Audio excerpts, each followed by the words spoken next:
As you may or may not know, my wife and I just got back from Vegas. It was a great trip. We ate, we drank, we had a blast. But then we got home and looked at the credit card, and I gotta say, it doesn't matter how much fun you're having, $25 for a drink is a ripoff. Frickin' Vegas.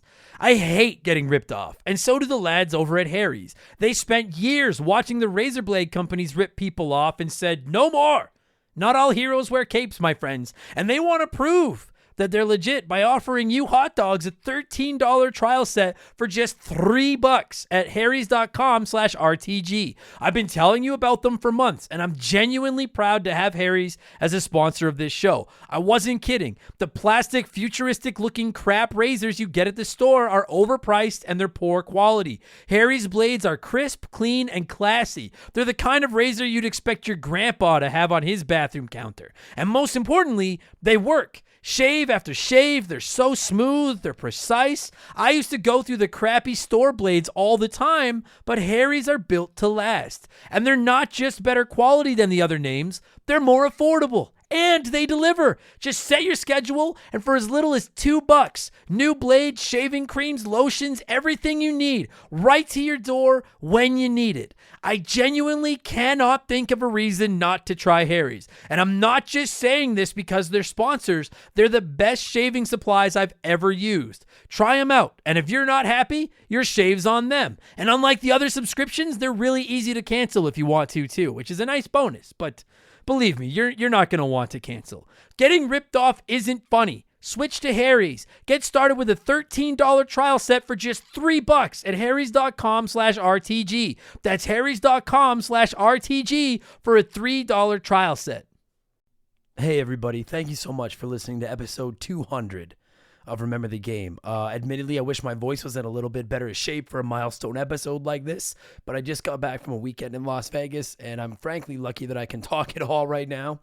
So we're going to take a quick look back at the last 200 episodes of this stupid podcast before we start rambling about Final Fantasy Tactics. So I hope you enjoy this look back. I hope you enjoy this week's episode. Thank you so much for all the support over the last 4 years, and here's to 200 more.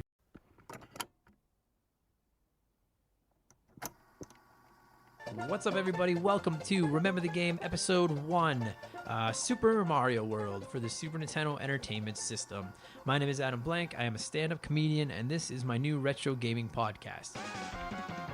Welcome to Remember the Game, Episode 3. This week, my buddy Mark McHugh and I will be remembering A Legend of Zelda: Link to the Past. Somebody has to have the biggest podcast in the history of the universe. Let's make it this one. You write in and you're like, I'm taking away your gamer code because you don't know the Konami code. I don't use the codes. So don't fucking come at me by yelling at me. How about you get good? I'll be referring to it as Ocarina of Tim from here on out, just to irritate all of you and make sure I don't make anyone happy. Dark Souls is officially banned from my podcast forever. When I did finally beat the witch fight, I said, I beat your goddamn witch. If I forgot something like Kazui's second cousin needs you to go to the grocery store for her, well, that's too goddamn bad. I'm so mad. But for some reason with Kirby, it's like, no, he doesn't bleed. It's fine. He's just he's very stretchy. Yeah, he's an old condom. He's fine. Yeah. I don't know what he's made of. And we are going to talk about Echo the Dolphin. I love hearing Angry Adam. Because everybody bought it, the first one, because they love dolphins. And they saw the cute box art and this cute little dolphin, and we're like, oh, that would be... And like, if you're a parent, you're like, yeah, I'll buy my kid that. I'm not buying my kid fucking Mortal Kombat, but I'll buy my kid Echo the Dolphin without knowing that Echo the Dolphin's going to warp his fucking mind infinitely harder than Street Fighter or Mortal Kombat is. Yep. This week it is episode 88, and we are talking Mario is Missing. And spoiler alert, this game fucking sucks. I am really excited to be here talking about this game. Why? You motherfucker. And you just have to walk around the city. You know what the hardest part of this game is? It's not answering the there goes my dog. It's not answering the questions. It's jumping on the Koopa Troopas because even that mechanic is broken. Motherfuck. And you have We're talking Super Mario Strikers. In 1985, the Canadian men's soccer team went to the World Cup, and my dad wrote their theme song. And then Canada went down to Mexico. They didn't score a single goal. And then there was just like a warehouse full of copies of this song that nobody wanted to buy.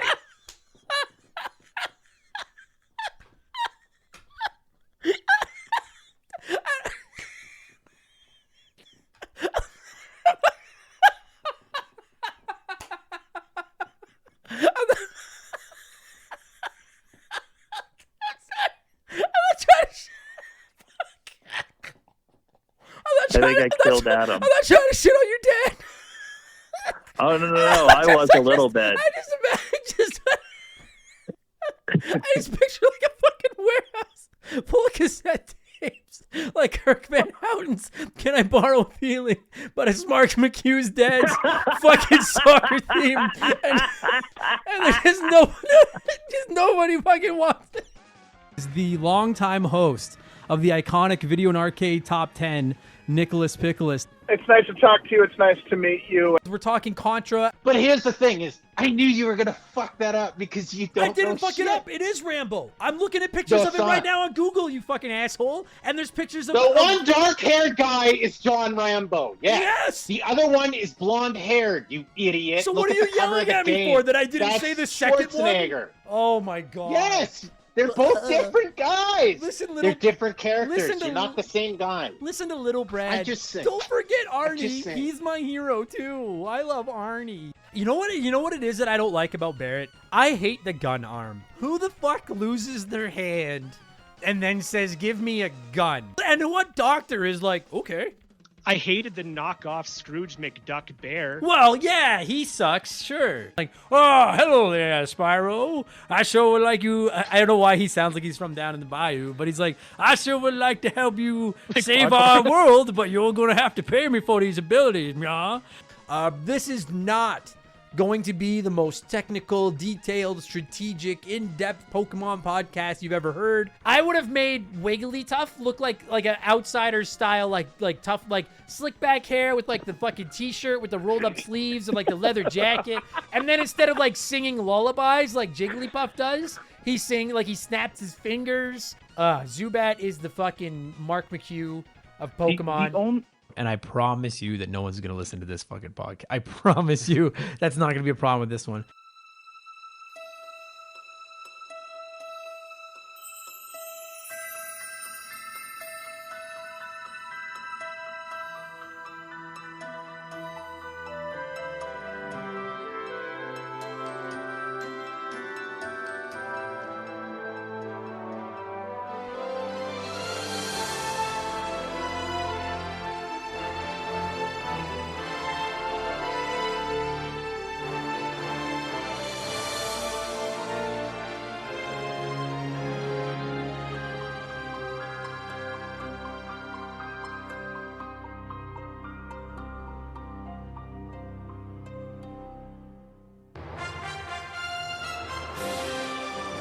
I just think it's so fitting that on a show where my voice cracks all the fucking time, we're at a milestone 200th episode, and my voice is gonna crack like a son of a bitch because it's half dead. Anyways, what's up, everybody? Welcome back to Remember the Game. It is my retro gaming podcast where every week a buddy of mine and I sit down and we geek out about the games we played back in the day. My name is Adam Blank. Thank you so much for listening to the show. And this week we did it. It is episode 200, and it's finally time to talk Final Fantasy Tactics. I started thinking about this episode back around episode 150 because I didn't know what game to cover for episode 200, and I knew I wanted it to be a big one. We did Mario 64 for episode 50, Halo 2 for episode 100. Episode 150 was Super Mario Brothers.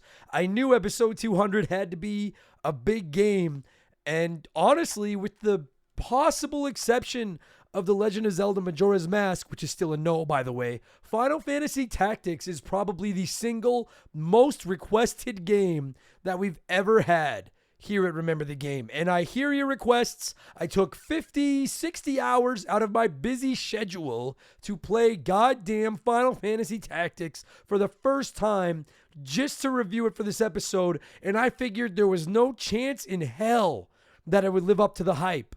The problem with some retro games that people love is that if you don't have any nostalgic ties to them, they just can't live up to the expectations, you know? Fortunately, this one came pretty fucking close. I got frustrated a couple of times. I don't think it's my favorite video game ever, but yeah, Final Fantasy Tactics, that's a pretty goddamn good video game right there. My buddy David Ray, the gentleman of Remember the Game and one of the hosts of the Quantum Kickflip podcast, joined me this week, and we went about 90 minutes on Final Fantasy Tactics, and we could have kept going. And for the record, my voice was fine. We recorded that before I went to Vegas, so the show will sound much better than this fucking intro is going to.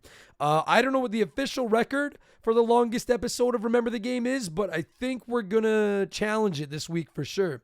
And I'm just going to get this out of the way right now. If this is your first episode of Remember the Game, we don't go into history lessons. You're not going to get a super in-depth strategy guide here. I didn't get the secret characters. We're not going to break down the fucking super intricate strategies for geomancers in every class.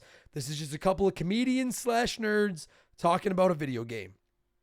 So if I missed your favorite part of Final Fantasy Tactics, please don't yell at me. Oh, God. This podcast should never fail to live up to your expectation. Fuck. I want to make sure I nail this soundbite because I might use it on episode 300. This podcast should never fail to live up to your expectations because you shouldn't have any going in. And we're going to get to all of that in just a minute because speaking of having rock bottom low expectations, it's time for yet another edition of the Remember the Game infamous intro. And if you're new to the podcast, welcome aboard. Consider this your warning. Our intros are kind of long, but they're fun. You know what our intro is? It's the first chapter of Final Fantasy Tactics where everyone's just a crappy squire or a chemist and the game just beats your ass, except I'm really more of a bard than a chemist, and there will be absolutely no beating of ass around here this week. And for the record, it's my 200th episode, and despite the fact that I can't talk, I want to have some fun. So this might go a little bit longer than a normal intro, but guess what? I'm going to put an approximate timestamp in the description of this podcast. So if you just want to get to Final Fantasy Tactics talk, look in the description. You'll see an approximate timestamp of where you can skip ahead to, all right? I got to get the plugs out of the way, and you might want to listen if you're interested because there's a big sale going on right now. We have merchandise, hoodies, t-shirts, coffee mugs, posters, tank tops, all rocking badass art drawn by my man Joe over at 4545creative.com. You can find all of our merchandise at rememberthegamepodcast.com. If you're interested, it is a great way to support the show. We're going to be dropping some new designs this week. I don't know if they'll be live by the time this episode pops up, but they will be live by this weekend. So go back and look again if you're interested. RememberTheGamePodcast.com. And we're running a 20% off sale to celebrate episode 200 all month long. The entire month of June. I wanted to run a 200% off sale, but my advisors said that was a really bad idea. So we're going with 20%. So go to RememberTheGamePodcast.com and use the promo code RTG200 for 20% off your swag. I haven't actually tried that code yet to make sure it works. That'll be fine. Anyway, rememberthegamepodcast.com. And if you're like, I don't do clothes, which I get, I hate clothes, then you can always just support us on Patreon. For only $2 a month, you get 2 extra shows every week. You get exclusive access to my gaming news show, Game Patch, every Friday, where I look at all the biggest news in modern video games and I throw in my opinions and some profanity. And Expansion Pass goes live every Thursday, and it's a different show every week. I do game rankings. We look back at specific characters and consoles. We do comedy episodes. There's game reviews. This past week on Expansion Pass, it finally happened. We talked biggest gaming disappointments. This is a topic that our patrons have been trying to get an episode about for over a year. It finally won our topic poll, which disappoints me. But as is becoming tradition in the intro here, here's the sneak peek of last week's Expansion Pass, our biggest gaming disappointments. Oh my God, I need some water.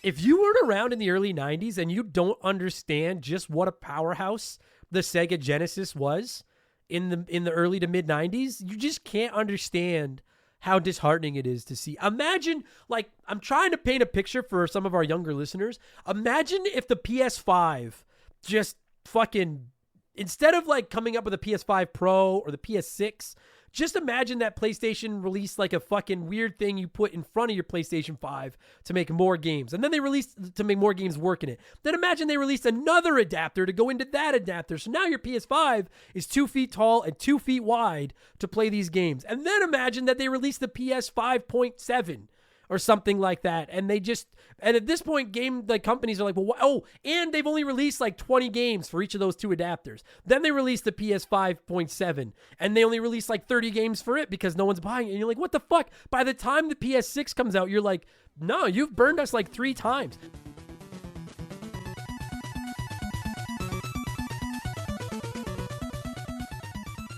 So that's now available in our archives. And this week for Expansion Pass number 113, we're going to talk about the games that got you through the pandemic. And I know depending on who you ask, maybe it's not over yet, but we're all back to being allowed to spit on each other. So I figured it was time. What did you play when you were locked down? That's what we're going to talk about on Expansion Pass this week. So again, $2 gets you 2 additional shows every week, plus instant access to over 200 bonus archived episodes. Plus, you can join our Remember the Game Discord. You'll have a chance to vote in our Patreon poll at the beginning of every month. You get the ability to submit comments to be read on all of our podcasts, and you get a shout out and get to hear me mispronounce your name like I'm about to do to a bunch of these people. A huge thank you to our newest patrons: Sean Solo, Christian Orozco, Sebastian Cooper, Paul Algarite, Frederick Blaze, that's a sweet last name, Blake Klein, Renegade, Vilius the Devil, Joey Frazier, Timmy the Exuberant Turtle, Mason Johnson,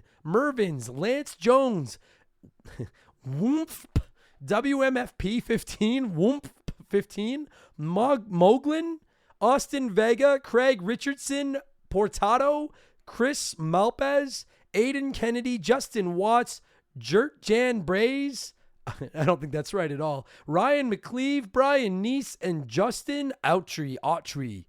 Justin, whose last name I probably fucked up twice. Thank you all so much and welcome to Remember the Game Industries, patreon.com/rememberthegame. And please don't forget 5% of our Patreon every month is being added to a pool that will be donated to the Stollery Children's Hospital here in Edmonton at the end of the year. We're over $1,000 and still have over half a year to go. So thank you all so much. And finally, you can find me on Twitch. I can usually talk better than I am right now. If you go to twitch.tv/memberthegame, not remember, member the game. I get on there a couple nights a week. I play video games. I argue with the audience. You can look at my nose because I know you all like my nose. And it's lots of fun. So you can check me out over there if you're interested. That's enough blowing myself. It's time to blow some of you by blowing in the cartridge. It is our opening segment here on the show. I read a few comments and questions from our patrons, usually gaming related, but not always. And we call this segment Blowing in the Cartridge. He blows all right. He blows big time. That's it, honey. Get into the spirit.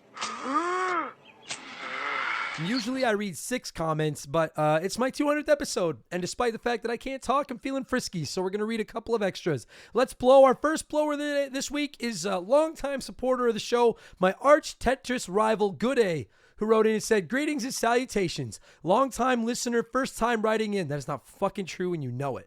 With this being your 200th episode, how hard are you going to blow yourself by reading the nice letters sent in by hot dogs? You're going to have to speak up. I'm wearing a towel. Truth be told, I think that's the only one that I read. And you got it read because you dropped the I'm wearing a towel reference. But I did get a ton of messages from the community congratulating me on 200 episodes. And let me just say, thank you. And it's not like an insincere thank you, you know, like when someone holds the door for you and you're like, oh yeah, thanks. But like, I really mean it. Thank you all so much for the nice messages.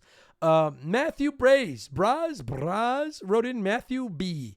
Wrote in and said, "Hello, Adam. Loving the podcast. Keep it up. The intros are a little bit short, though." Nice pull, Matthew.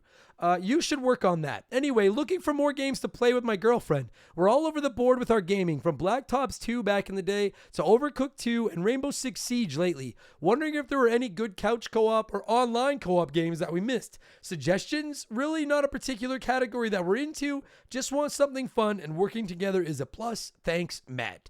I won't lie to you, Matt. I don't play a lot of co-op because my girlfriend and I fight every time we play video games together.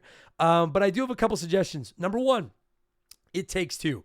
If you have access to It Takes Two, Outstanding. One time through puzzle, but it's definitely working together. So we're playing it right now. Actually, my girlfriend and I are having a blast with it. It Takes Two. I'd also throw Super Mario 3D World out there. That game's pretty goddamn fun.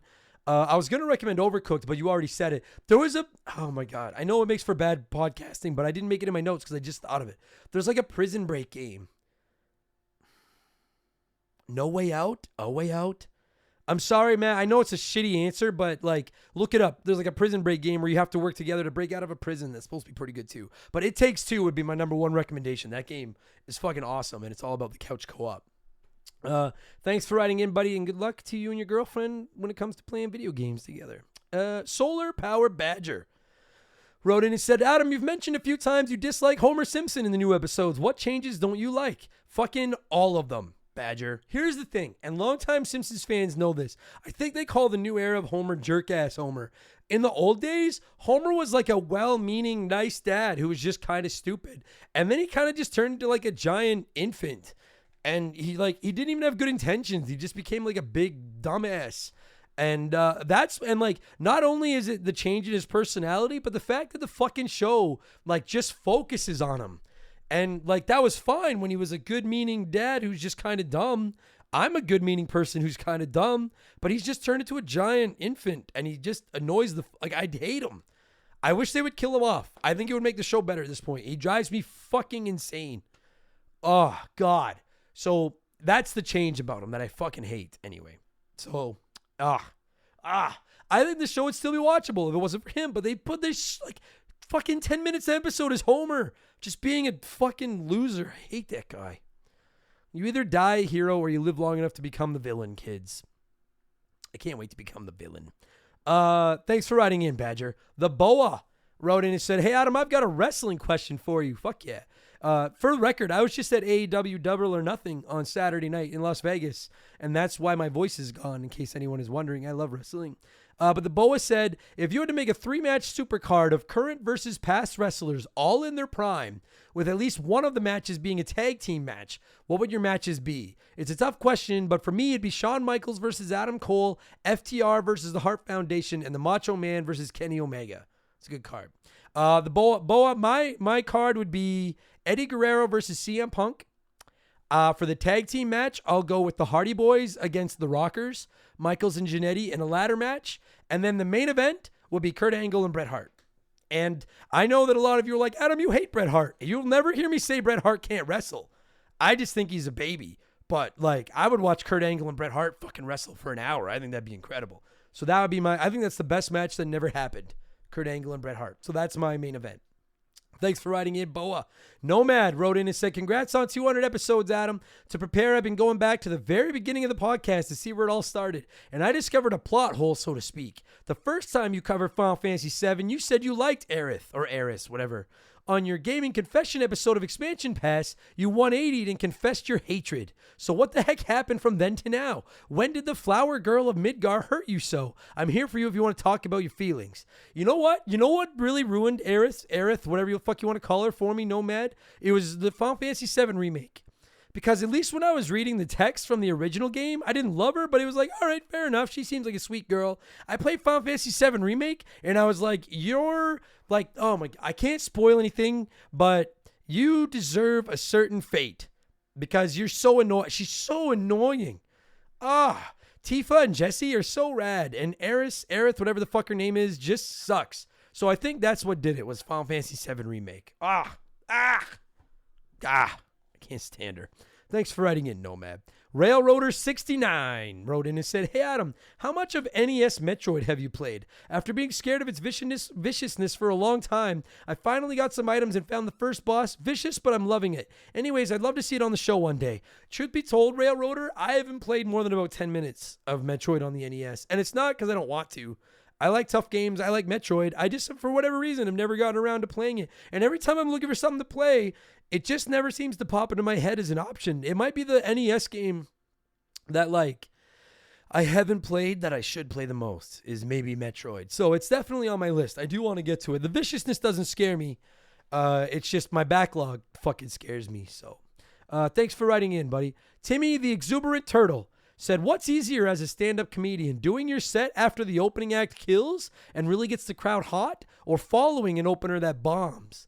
That's a good question, Timmy, because I've been that opener that's fucking just massacred an audience and got them super excited. And I've also been the opener that's massacred an audience and had half them walk out because I was so bad. I think a good comedian would rather follow an opener that kills. A bad comedian wants an opener that sucks. So I think it's easier to follow a good comedian because I am a good comedian. That sounds arrogant, but I don't give a fuck. I am. So I would rather follow a comedian that crushes, because then the crowd's nice and hot. If the first guy sucks, you had to go up there and fix it, usually without trying to rip on that guy too much. So I'd rather have an opening act that just lights it up myself. Thanks, Timmy. And in one other comedy question, Matt McLean wrote in and said, so we should all know by now that you're a stand-up comedian. We should also know that you love the jazz cabbage, giggle, smoke, devil's lettuce, whatever you want to call it. Have you ever gone on stage stoned before? And to add to that, have you ever recorded any of the podcasts stoned before? Whenever I decide to partake, I don't think I could or should, frankly, get in front of a crowd and talk or even record a podcast. Congrats on 200, and here's to 200 more. So I have recorded episodes of the show high. I won't tell you which ones. You can try to guess, especially some of the Patreon ones. But I've never gone on stage stoned. I've gone on stage just shit-faced drunk and gotten shit-faced drunk on the stage. But I've never gone up high because I can't remember my jokes when I'm baked. And so I just like, and you know, I'm being paid to be up there, and I'm being paid to remember some jokes. So I know some comics that gets baked before they go up there, and whatever works for you, but I don't know how the fuck they do it. But I have gone up there just almost blackout drunk before, and I actually had a pretty good set. Although maybe it sucked, and maybe I just remember it as a good set because I was pretty drunk. Thanks for writing in, Matt. And yeah, cheers to the Jazz Cabbage. Ryan McCleve wrote in and said, what highly rated game of any era did you just not get or connect with? I know it's one that a lot of you already know the answer to, but I think it's probably Majora's Mask is probably the one. And I know you guys all, I get messages like every week now as we get all these new listeners, which thank you, by the way. People are like, well, you just got to try it again. Maybe you just misunderstood. I've tried it like a half a dozen times.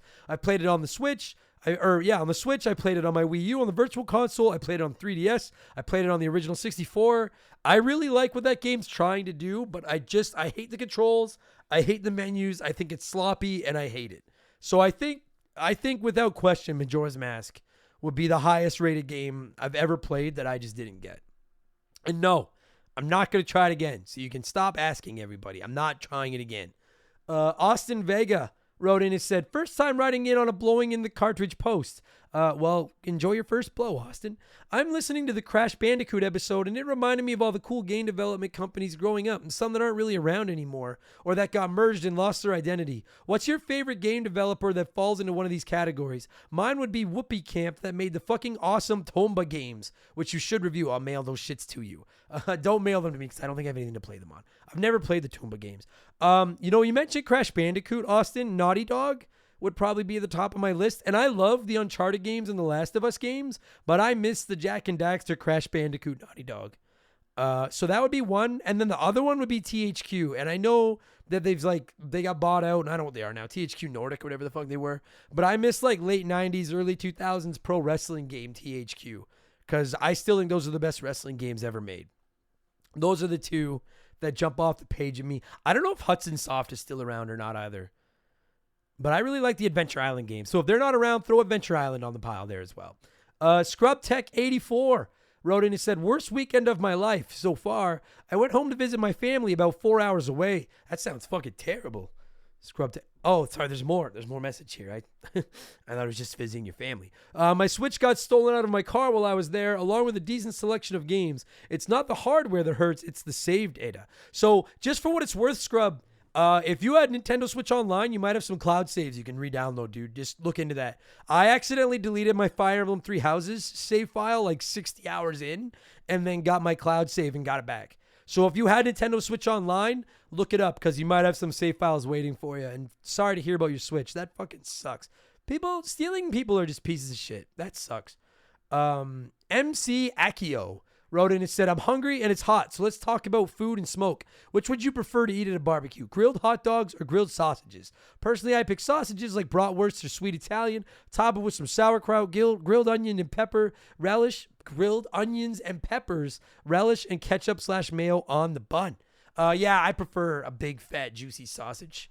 I mean, I like a hot dog as much as the next person. The only problem with a big, fat, juicy, greasy sausage like a bratwurst or something is that first bite when it explodes and the lava squirts in your mouth. So I hate that. But otherwise, yeah, give me one of those on a really soft, fresh bun. Throw some onions, throw some peppers, throw some relish, throw some mustard on there. Yeah, I think that's my pick. That sounds good to me. That sounds fucking delicious. And finally, for episode 200, it's letter time. It's letter time. And I was really torn on this one because we got like 100 comments from people. And I know everybody would have loved the distinct honor of having the 200th episode's letter time letter. And so I tried to pick one that made a solid point that I've enjoyed and one that everyone that didn't get picked for the 200th letter time letter wouldn't be upset by losing. Like, if you lost to this one, you're like, fair enough. That was a pretty good fucking letter.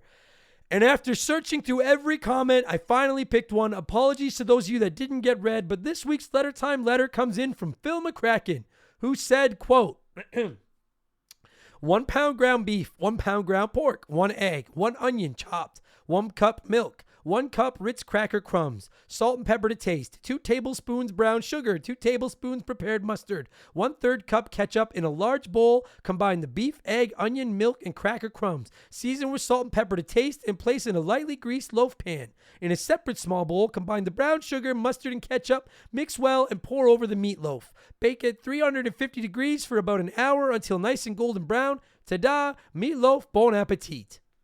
I am so proud to say that that was the letter time letter for my 200th podcast. That is the quality of show you should expect from us here at Remember the Game Industries. Thank you so much to everybody that wrote in and tried to get blown on our episode this week. I appreciate it. Let's change things up and let's get to the official game show of Remember the Game Industries. Play 1, remake 1, erase 1.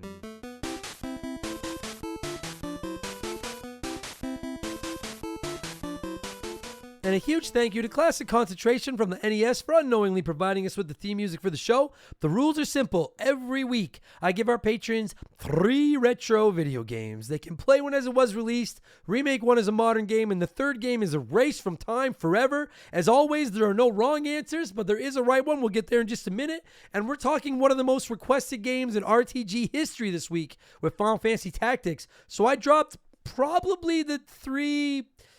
if not 3 of the more requested games I have, maybe the 3 most requested games I get after Final Fantasy Tactics into the hot seats this week. We've got Diablo 2, The Legend of Zelda Majora's Mask, and Portal. And I know you might be saying some of these already have remakes and remasters. The rule is if you play it, you only play the original. If you remake it, you can do whatever you want. If you erase it, all of them are gone. And if you play it, all the remakes and remasters are gone.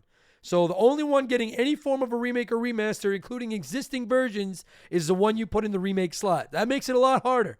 36% of the people listening said they would play Portal, remake Majora's Mask, and erase Diablo 2. So let's see what a few of you had to say here, and then I'll tell you what the right answer was. And we got 102 comments this week.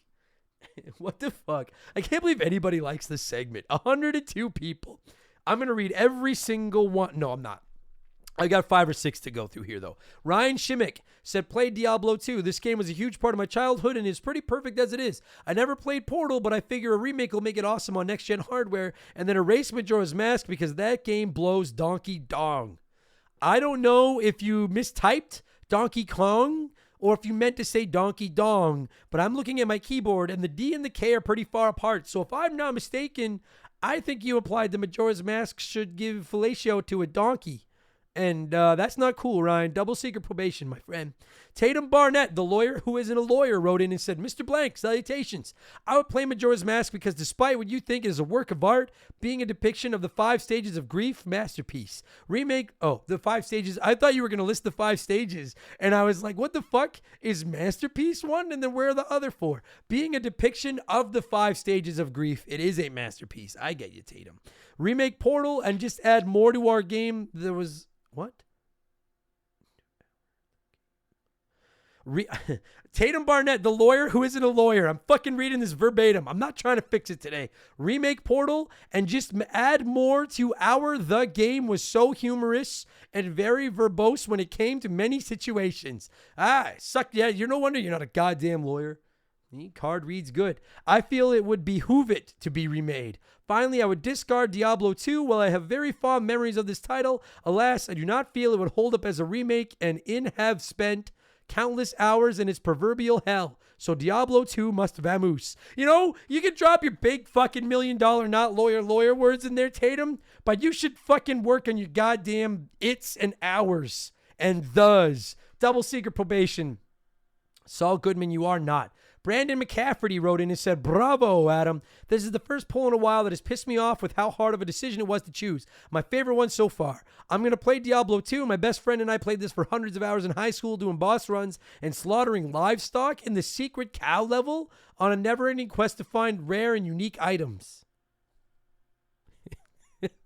I mean, listen, I'm a nerd. I have a video game podcast. It just... What'd you do in high school? Oh, we just hung out in the secret cow level, slaughtering animals, looking for a free sword. Anyway.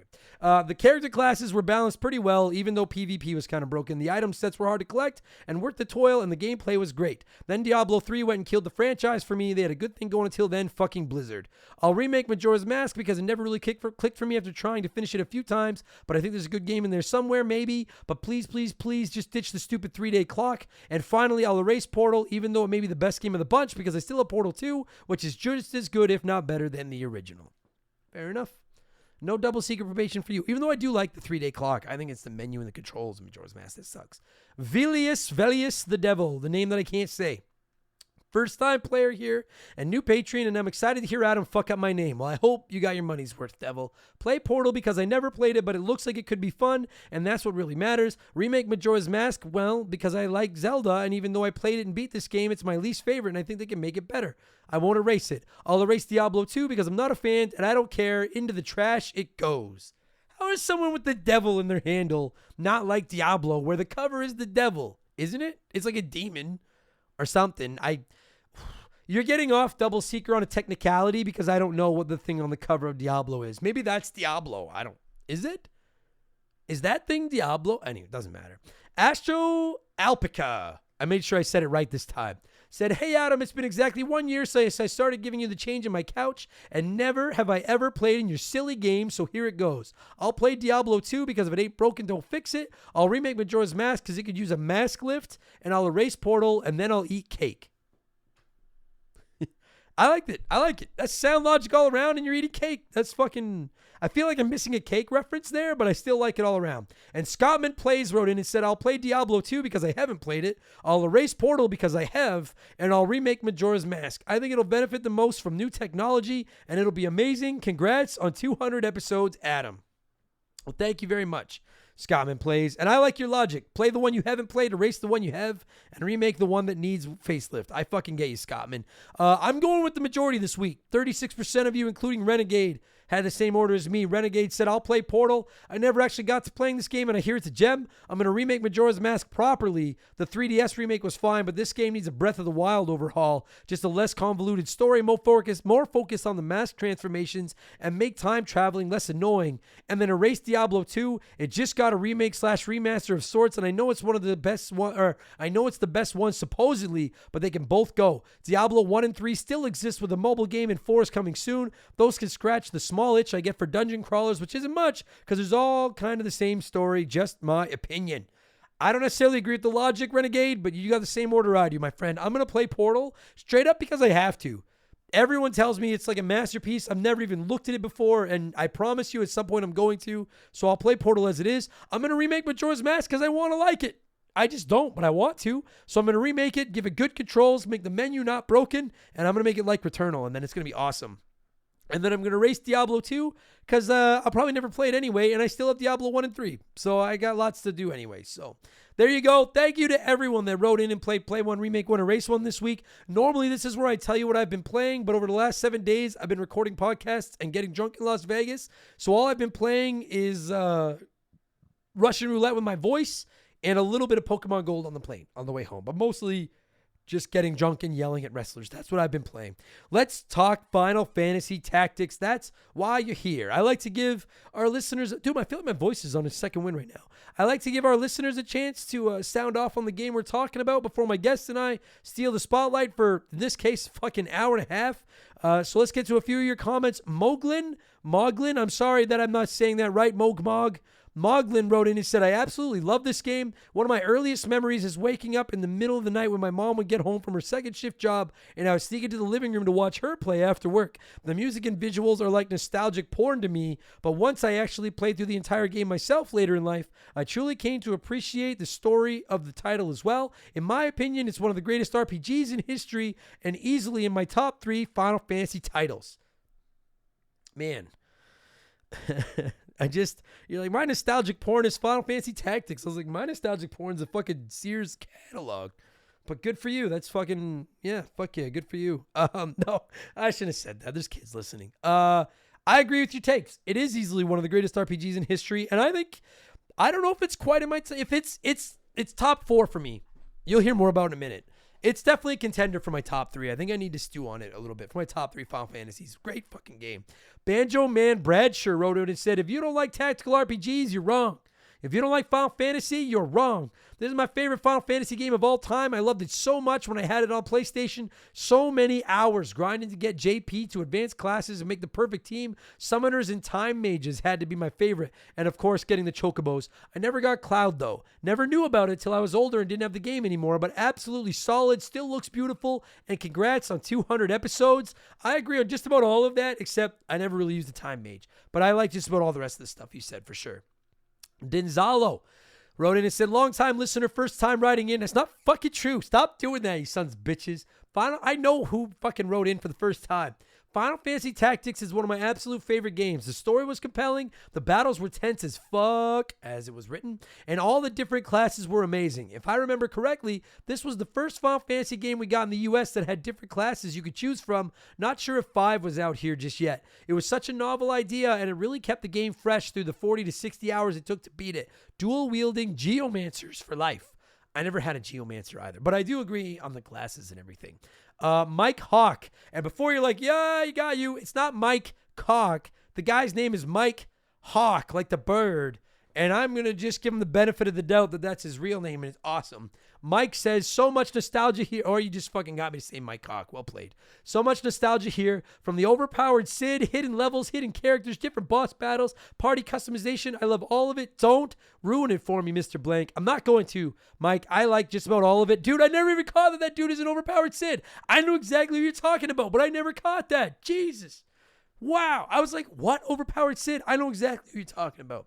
Homeworld Games wrote in and said, ever since I first played this game on my PlayStation 1, it has been in my top 3 favorites of all time. I could talk about it for hours. I love everything about it. I love the pixel art graphics way more than the blocky 3D Final Fantasy games, and I always had so much fun naming my party after all of my friends from school, so the whole game felt more personal. The job system was a blast to play with, and it makes the game endlessly replayable. And don't even get me started on the music. I was going to say the soundtrack for this game is in my top 3, but I'll go big and say this is the best video game soundtrack of all time. I'm so glad you're finally covering the game. Can't wait to hear the episode. Well, you just fucking did a better job breaking the game down than my friend and I did in 90 minutes. And you did it in like 4 fucking sentences. Homeworld Games. God damn it. Anyways, good job. And finally, Hall of Famer LP Cole wrote in and said, this game is awesome. Enough said. I agree with you, LP. This game is awesome, and it's time for us to get talking about it. I'm not going to say I'm going to cue up some music yet. I'm going to do the intro part first. My buddy David Ray and I spent 90 minutes talking about Final Fantasy Tactics, and I already warned you all, I don't know everything about this game. Please don't fucking yell at me if I forgot your favorite part. I did my best. I only played it once, and it took me like 60 hours, and I tried really fucking hard for this episode, all right? So with all of that said, I'm going to cue up some of the music that Homeworld Games loves so goddamn much. And when it stops, my buddy David and Rye... damn it, how did I screw this? My buddy David Ray and I are going to talk about the incomparable Final Fantasy Tactics, which originally released in North America on the PS1 on January 28th, 1998. Enjoy the episode you've waited so goddamn long for, you nerds. Thank you so much for the support. Let's go. This show is sponsored by BetterHelp.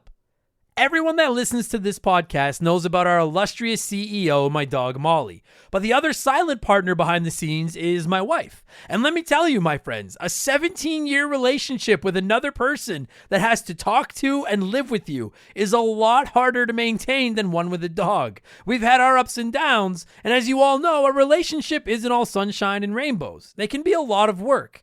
You get out what you put in when it comes to relationships, and talking to a therapist can be a fantastic way to put in some work. They can help you work through your issues, learn to communicate better, and even just provide you with an ear to bend when you need it. I've talked to my therapist about my relationships, especially when it came to my stand-up comedy career and how much I was away from home, and they helped me work on ways to keep my relationship strong even when I was out on the road. It turned out our relationship was actually better when I was out on the road, but that's a story for another day. And I know, right? Therapy. Who has the time these days? BetterHelp hears you, and they're making it easy. Fill out a quick form online, and they'll match you up with a therapist that suits your needs, and that'll work around your schedule. You pick the meet times, and you can get your therapy fix from anywhere, over video, phone, or just chat. Become your own soulmate, whether you're looking for one or not. Visit BetterHelp.com/rememberthegame today to get 10% off your first month. That's BetterHelp, HELP.com/rememberthegame.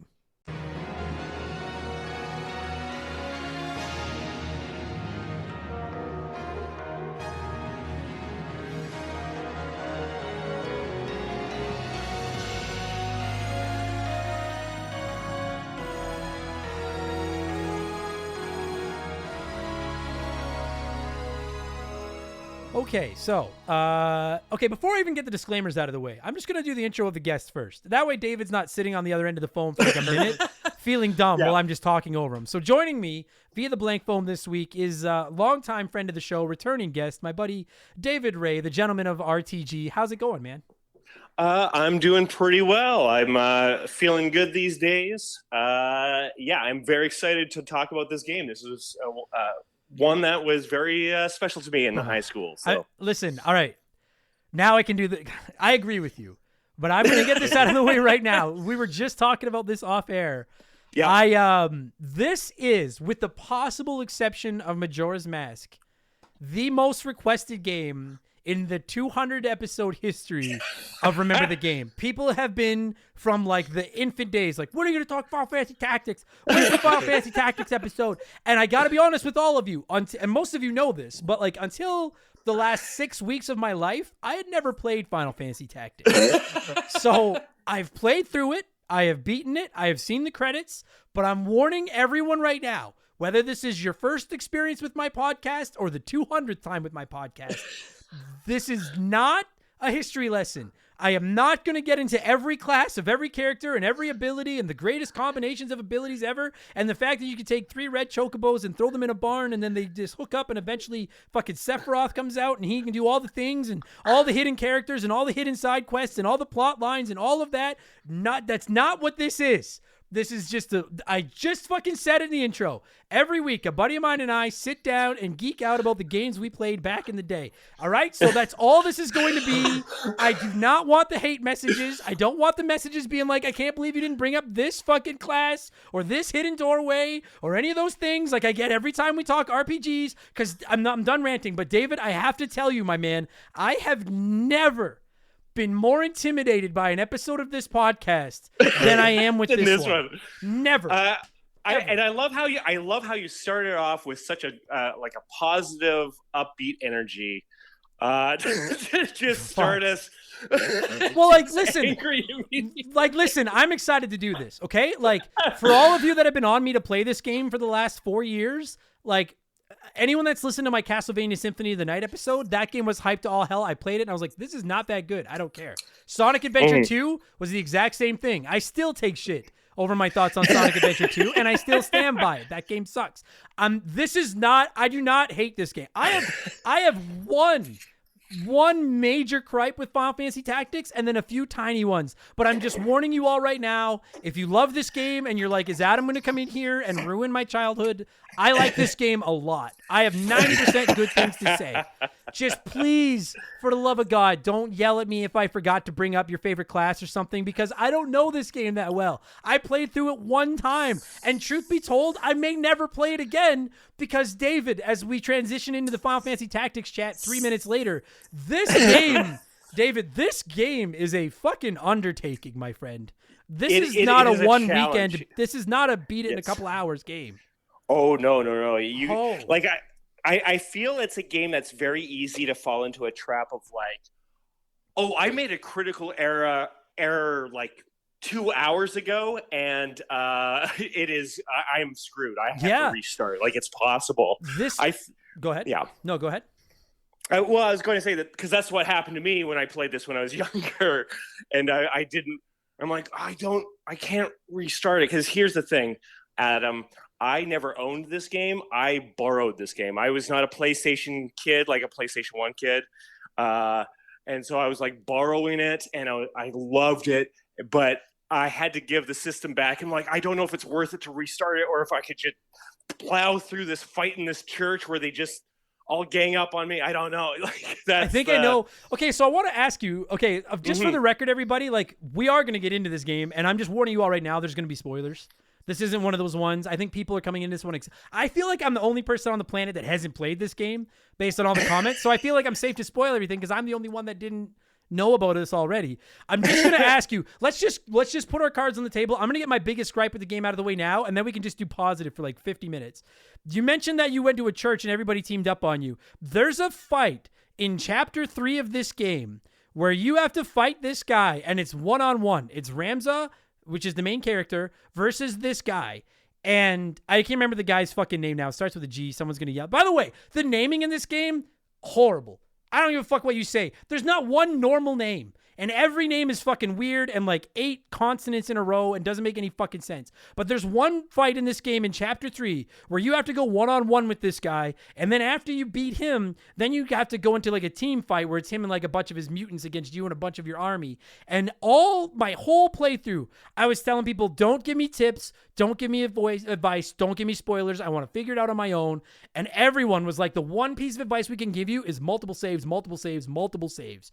And there's a part in chapter 3 where you're like 25, 30 hours into this game where you have to hard save right before you go into this solo fight. And if you haven't been building Ramza in a way that will get you through that fight, you are fucked. Because you can't even go back to the main map and grind and change your character or do anything unless you load up an old save file. And I Googled it and Googled it and Googled it because I was like, am I the only one? And everybody talks about this one fight and what a broken fucking pinch point of the story this game is. And the fact I played the remake on the iPad, The War of the Lions, that's where I played it. And the fact that they still didn't clean that up after the original version is, I just have to say, and again, getting it out of the way now so we can focus on the positive, it is an abomination of terrible game design, that fight. And that is the stupidest fucking thing that I've ever seen. How do you have people spend 25 hours of their lives playing your game and then you fucking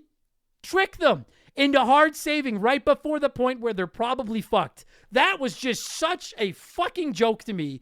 And if I wasn't playing it for this podcast, if I was just playing it for my own, like for fun, that would have been it. I would have been like, I'm done. I'm not finishing this. That is fucking stupid. And anyone listening to this that has played the game knows precisely where I'm talking about. So I'm sorry that I stole the mic for 3 minutes. Now I'm just going to ask you, is that what you're talking about, or are you talking about somewhere else? David? I muted me. Sorry. Oh, there you are. Okay, okay. Please edit that out later. No, I'm going to leave that in. No. Okay, but anyway, so like, are you like, yes, do you know what I'm talking about? That's it. Yeah, that's the place that it happened to me. Absolutely. Right? What the fuck is that? What a joke. Suck my ass. That's how I had to leave that game. I had to leave that game at that fight because I was just like, I can't restart the game. I don't have that much time left with this game. And so it was so disappointing to the point where it's like, I do want to start again because I was enjoying the game so much. And then you get to this one impossible thing, and it's really disappointing. It's just like I don't get the logic. And you know what it is? It literally is. It's that fucking save point between when you leave the overworld and you go into that fight. If it didn't trap you into saving there, then it would be like, okay, I'm not going back into that fight until I go walk around the overworld and level up and figure out what I need to do with my character. But it traps you. And I don't get the logic behind that. Why make you save there? I don't get it. Oh boy, I'm trying to think now. I'm wondering. Oh, this is where your people are going to be like screaming, probably into their phones as they listen to us. I'm thinking that this is maybe a multiple disc game, and it probably forced you to save there because it's end of the disc. That's my guess. Maybe. You know what? I don't know. That's my theory. But even if, let's just say that is it. I'm playing a remaster. I'm playing the PSP version that's been ported to iPad. Why is it still there? Like, just all you need to do to fix that is bump that save up 20 seconds earlier to let me save, then take me to the world map where I have to step one dot over into the castle. And that way, if I realize that when I step on that castle, I'm fucked in this fight, I have the world map to go and change a loadout and go grind and do whatever. Listen, as a whole, I think the first half of this game, and we're going to get into all this, I feel is fairly unwelcoming to a new player. Like, I found it very intimidating to start. And then as you go on. Yeah, and as it goes on, you learn it. And I think, frankly, it gets easier the further in you go. And once you get past that boss fight in Chapter 3, I think the rest of the game is gravy. Like, I don't think I got stuck again. It was just that fight. Yeah. I will just quickly, because people, in case anyone's like, well, how did you end up beating the fight? I looked up a walkthrough, and they recommended just running around with Ramza and using, I can't remember the name of the ability now, to up your speed. And so basically I just kept my distance, and I equipped auto potion with X potions. And so every time he would hit me, my character would heal, or like most of the time he would heal himself. And I would just run away and keep using this ability to up my speed until I was getting 3 or 4 attacks into every one of his. And then I was able to take him out. But surviving until you have a high enough speed to do that is a challenge in itself. Like, you could be so fucked there. I would never have figured that out on my own as a kid. No, me neither. And you know what? I look at that boss fight as like a hair on an otherwise delicious looking cake, because like 99% of this game is really good. But like, that is fucking, I don't get that. I'm so glad no offense, but I'm glad that's where you got stuck, because we're both on the same page. And there's like support groups on fucking Reddit for people that got stuck at this fucking fight. It's so stupid. So first of all, I love how you've dug yourself into a nice deep hole, just ranting for the first 10 minutes against this game, so you can build up. I love it. This is going to be like an underdog story for you now. Exactly. Get in the heat. That also, you call it support groups. The fact that like there's people just like, I got stuck, man. I don't know. You just need to help me out. Look it up. There's like entire threads and shit just dedicated to this one fight, and the amount of playthroughs that have been ruined. And a lot of people in those threads were like, yeah, you learned your lesson that you need to keep multiple save files. And I was like, I get what you're saying. But again, if I wasn't playing this for something that I was like, is my job, I would have been like, the fuck, I'm going back and playing 20 more hours to have more save files. Suck my like. Because, okay, like, I think we've, like, I'm ready to talk about the rest of the game. Have you got any other closing thoughts on this stupid boss fight, or you feel better? No, I'm good. Like, because it was a fight that I tried multiple times. Yeah. But I'm like, I can't do anything about, like, I'm stuck here. And I probably didn't even have the abilities to, like, up my speed anyways. Like, I would have been screwed. Like, there was no way I could have done it without some prior knowledge. Yeah, it took me 2 days to get past that fight, and I was so close to quitting. Like, so close. Oh man! But then I did finally get by it, and then I remember messaging with a couple of members of the Discord about it, and saying like, "Hey, I'm finally past that fight," and they're like, "It's smooth sailing from here on out," and it was. Like, when I got into because this game is 4 chapters, and when I got into chapter 4, I probably got game overed maybe once. Like, I steamrolled. Frankly, it's not a criticism. I just, like, it really felt like they kind of, I don't know if they like ran out of steam in the last chapter or if they were like out of ways to balance the challenge, because like a game like this, it must be very difficult to find that difficulty balance, because there's so many different ways to play it. You can grind and everything like that. Yeah.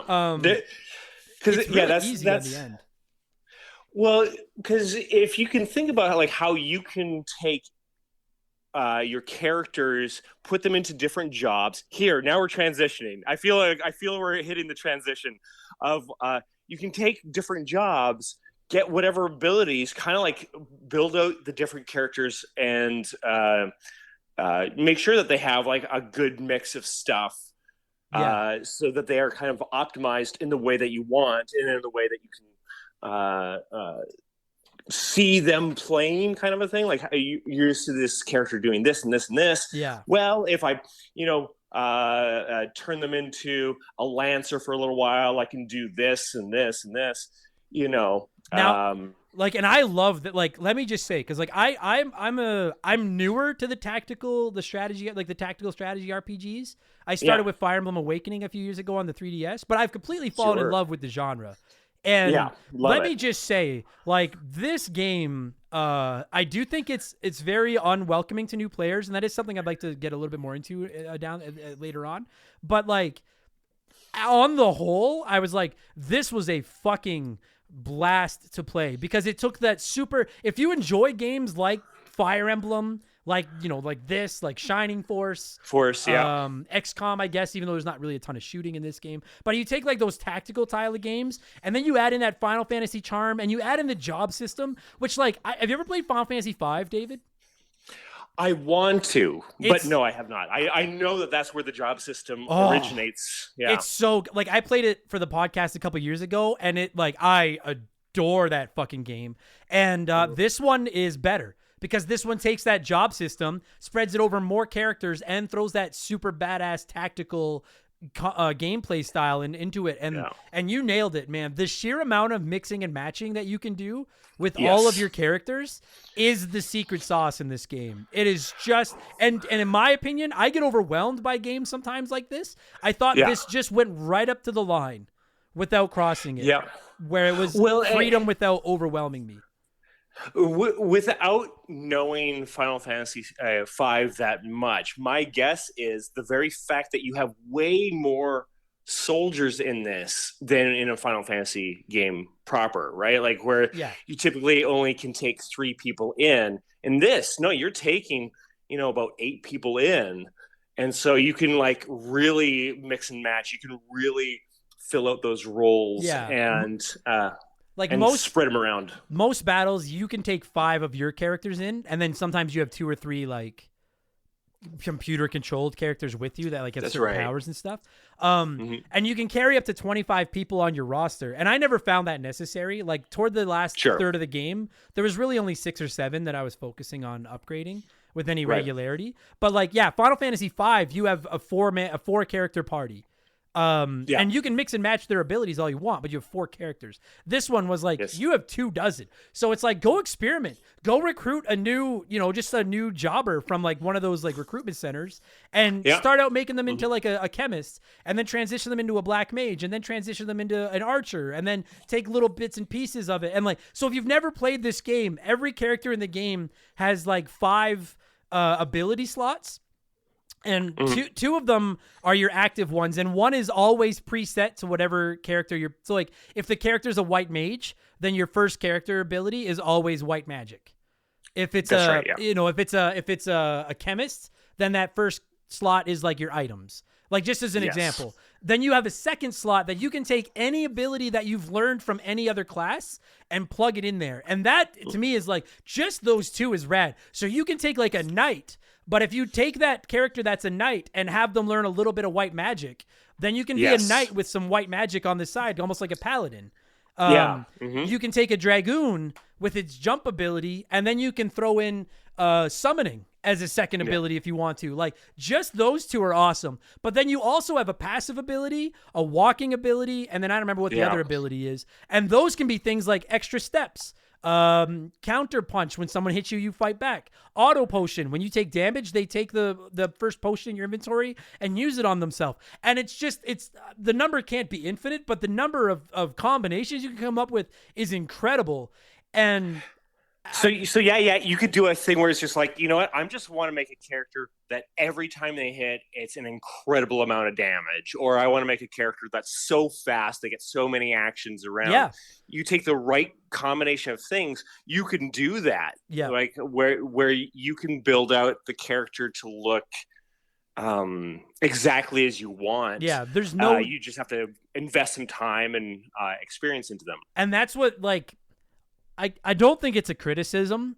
I don't mean this as a criticism. This is a personal preference.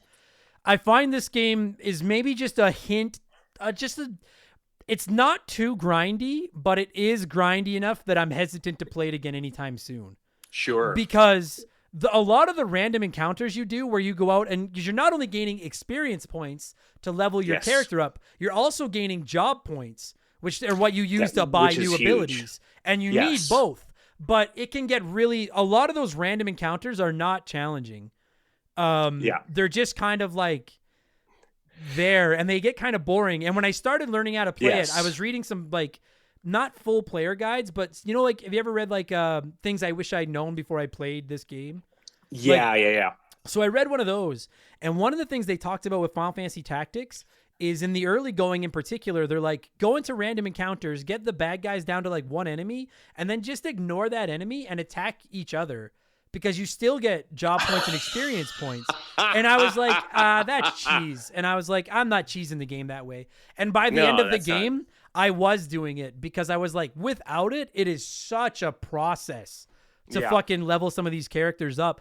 And like, we'll get into the classes later, but like, to get to some of the more advanced classes, it takes a lot of grinding. And if you don't worry about hitting each other and you just worry about hitting the computer, like, it could take fucking forever.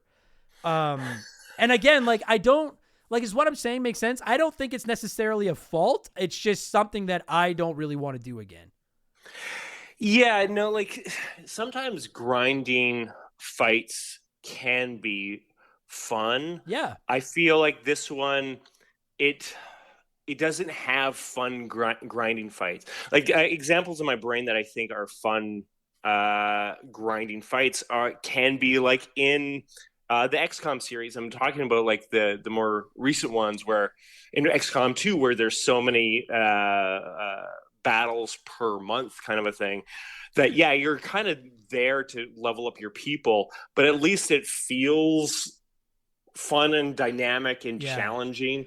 Whereas this, there is a certain point where like your characters are going to bypass the monsters. Even though the monsters like level up. But your abilities and everything just surpass them easier. Like they don't scale great, and they don't play with a ton of strategy either, right? Like, and it was they don't. And I had read online that people were like, be careful grinding, because you can over grind, and then whenever you go into a random encounter, the enemies are around the level of the highest level in your party, and it's not the highest level you bring into the battle, it's the highest level on your roster.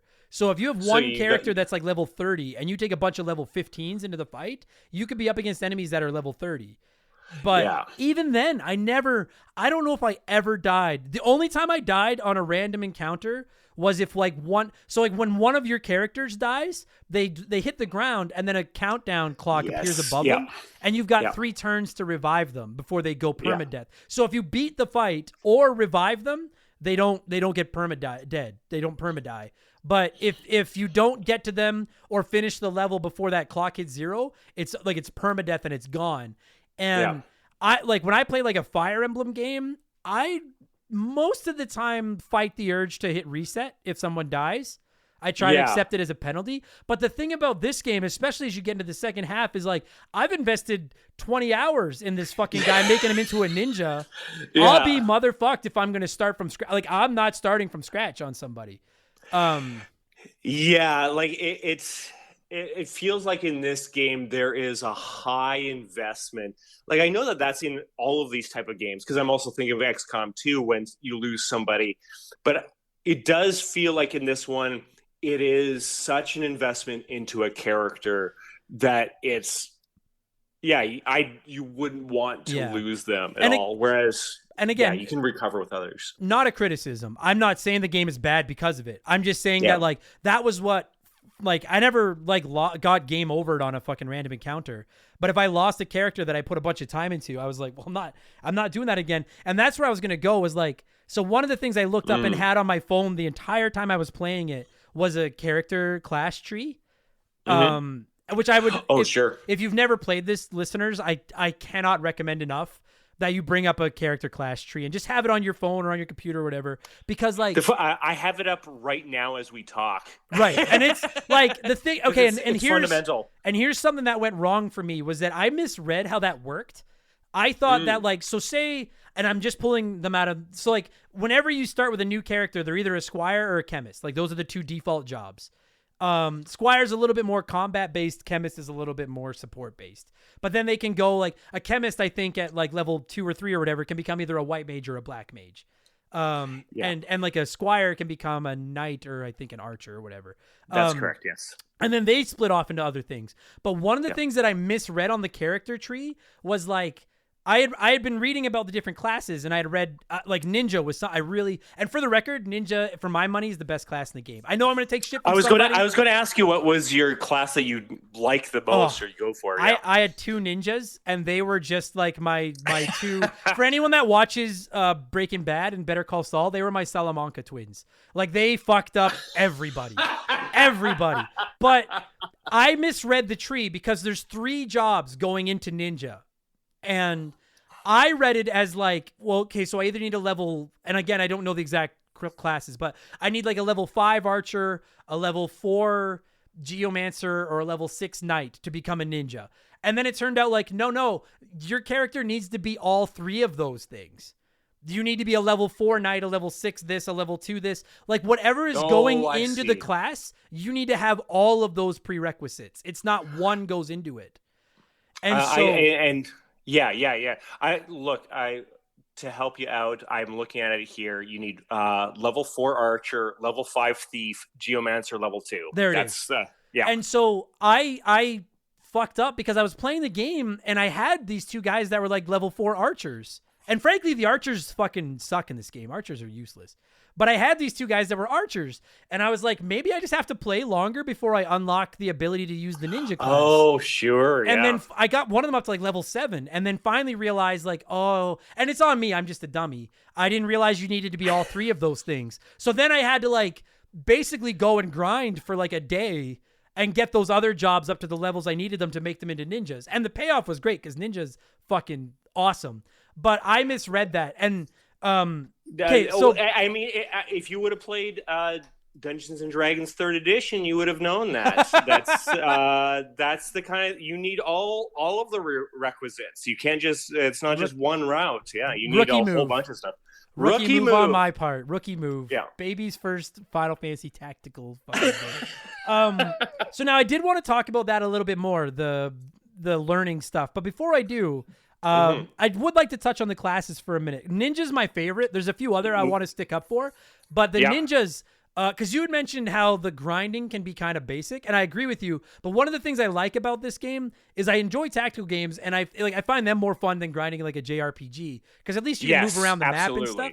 And what I like about this game is the way that like if you attack from the side or the back, you can do more damage than if you attack from the front. And the ninjas are hella fast. And then I was giving them items to make their move even better. So like my ninjas were moving like 7 spaces.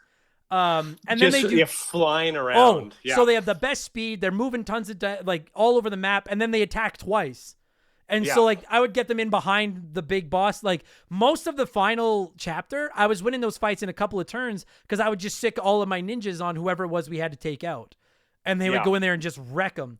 So there's a couple other classes I want to shout out, but I know I'm dominating this conversation. I just have a lot to. I have been building this up in my head for like 2 months, and I'm finally gonna puke it all up. Is there a class that you're particularly fond or not fond of? Like ninja's great. Like that's and who doesn't want to have a ninja? Like anytime that a ninja's an option in anything, you're going to choose a ninja, of course. But of course, you know, you and I might be influenced by our love of Ninja Turtles on that one a little bit. You know what? Anytime, what I found interesting about playing this game is like when I kind of discovered a new one, I always got excited because I did not have access to the internet like I do now, right? So like I was not able to look up job trees as easily.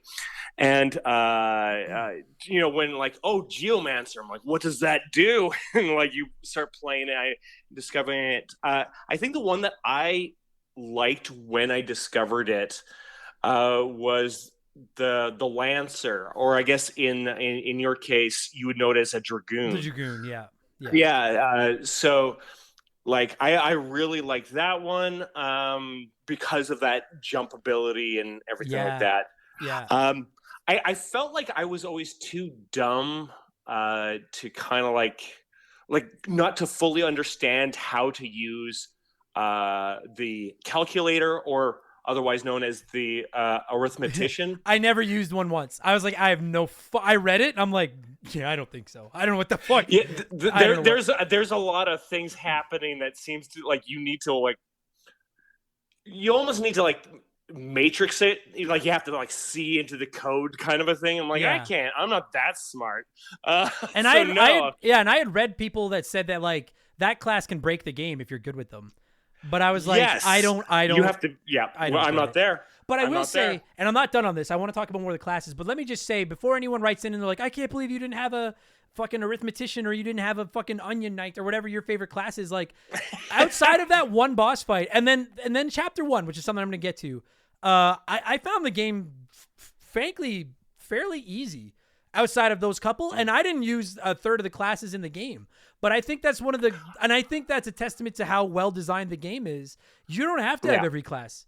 You can just pick the characters you want to play with, and you'll be fine. Yeah. Which I thought was great. Yeah, like it didn't feel like there was one path to victory. Not at all. And you know what? I think that going back to that conversation we were having earlier, where Ramza, it's just you versus. I think what made that fight probably so frustrating is the very fact that like, oh, you do need to have a very specific build for that character for that one fight, and the rest of the game is not like that. Yeah, agreed. Right? Yeah. And so that it's going to blindside you when you get to that fight, whereas the rest of it, there's many paths to victory and many paths to having a good team. So much. And you know what I thought was really cool about this? Like my favorite, like I'm a huge Fire Emblem Three Houses fan on the Nintendo Switch. I fucking love that game. Oh, it's great. Yeah, love it. But I found that I had like 2 or 3 characters in my party in that game that were like, all right, well, they're clearly like my first line, and everybody else is just backing them up.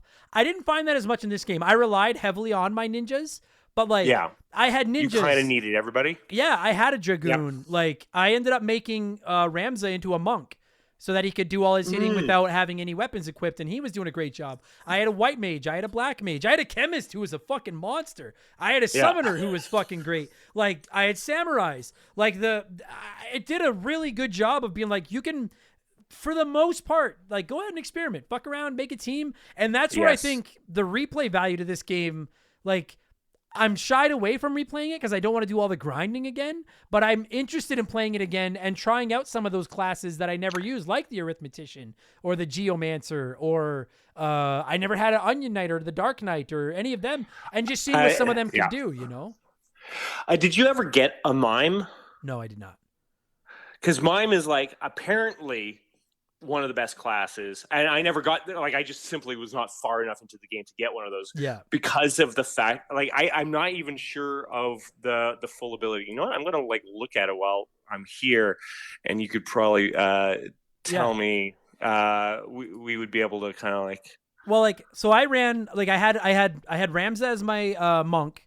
He had other abilities, but he had the monkness, and then I had 2 ninjas, and one of the ninjas that I had was a Dragoon. And then I kind of like got bored of my Dragoon, and then I was like, I grinded a bit and made the Dragoon, I made her into a knight or a ninja. But then, so she had the ninja abilities, but then her secondary ability was the Dragoon jump, and the Dragoon jump was maxed out. So she could go 8 across and 8 high with this jump. So now she's moving around the whole board, double attacking anyone from behind, and if I couldn't reach somebody, she could jump and get them. And like those 2 plus my monk were like, those were my aces in the hole. And then my other 2 character slots, when I would go into levels, I would usually swap out between my chemist, who could throw items and could throw basically like every item in the game. Plus, chemists can equip guns in this game, and the guns Yes, are that's awesome. right. The guns are so powerful. I had a summoner, and the summoners in this game are rad. The problem with the summoners is it takes a long time to get the spell off. Yes. So you need to. It's a high risk. It's a trade. Yeah. You got to take high care trade. of them, right? And then near the end of the game, I can't remember all their names, but you start to get a bunch of like storyline mandated characters added to your party, and you get one. I can't remember her name, but she's a holy knight. And then a little bit later, you get another character, and he's an older guy, and he also has the ability to like do these wicked attacks with their sword, and like they're super quick. They shoot in far lines. They inflict status ailments while they do damage really far away. I always had one of them in my party just because they were so powerful, and I would just roll some combination of those pretty well the rest of the way. And it mostly like if I hadn't been on a timeline for the podcast and been on a timeline of like I have other games I want to play, I might have swapped out other characters and done more experimenting. But I just got to the point where I was like, I need to get this game done. This team seems powerful enough. If I run into a roadblock, I'll go back and rebuild. And I never ran into another roadblock outside of that Chapter 3 fight. Okay, so as I was like looking up here, reading it, I see why people love the mime. The mime's ability is something called Mimic, and what it does is it copies every action other human units take. So, like, if a player unit uses a potion, the mime will also use one on the next turn. Okay. So basically, it gets as many turns as you have like human units in a battle. Holy fuck. That's powerful as fuck. Yes. So I always knew that it was like a really powerful, and it's like got pretty decent stats, and it can, put in the right combination. That thing is going to be out of control, and that makes sense. Yeah, that's awesome. So like, I want to just say, like, I know if maybe it sounds like I'm kind of dunking on how complicated the character tree is, but I don't think it's that. I think it's awesome. It's not. It's not. It's just levels. You just have to be at a certain level with a certain a few classes, maybe 2, 3, 4 classes. But of course, that's the thing. If you have the list of like what it is, you can plan for it. Like it's not that. Yeah.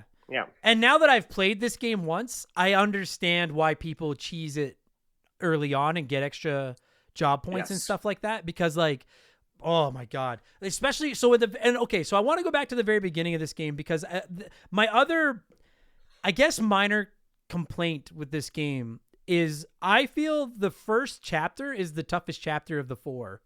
And there's a couple of fights in that first chapter that will wreck you because you haven't unlocked a ton of abilities and stuff yet. And maybe it's, again, I don't consider myself like a grizzled veteran of this genre, but I've played a few of these. Like I'm not going to win a salsa competition, but I can dance. You know what I mean? Like I know how to play. Yeah. And I found myself very overwhelmed at the very beginning of this game because like, I feel like it's almost, for how not difficult I think most of this game is, they throw a lot in there. And at the very beginning, like they're talking about your faith and your bravery and your zodiac signs and make sure you get all these classes and do all these. Yeah. And I was like, and then I'm just going into fights and getting bombarded and just destroyed. And I don't feel like if you've played this goes to everyone listening to this. If you've tried this game and given up during chapter 1, because you're either getting your ass kicked or it's too hard. And I did a bunch of reading online. There's a lot of people going on being like, do I just suck at this game? And it's like, no, the first chapter is just really tough.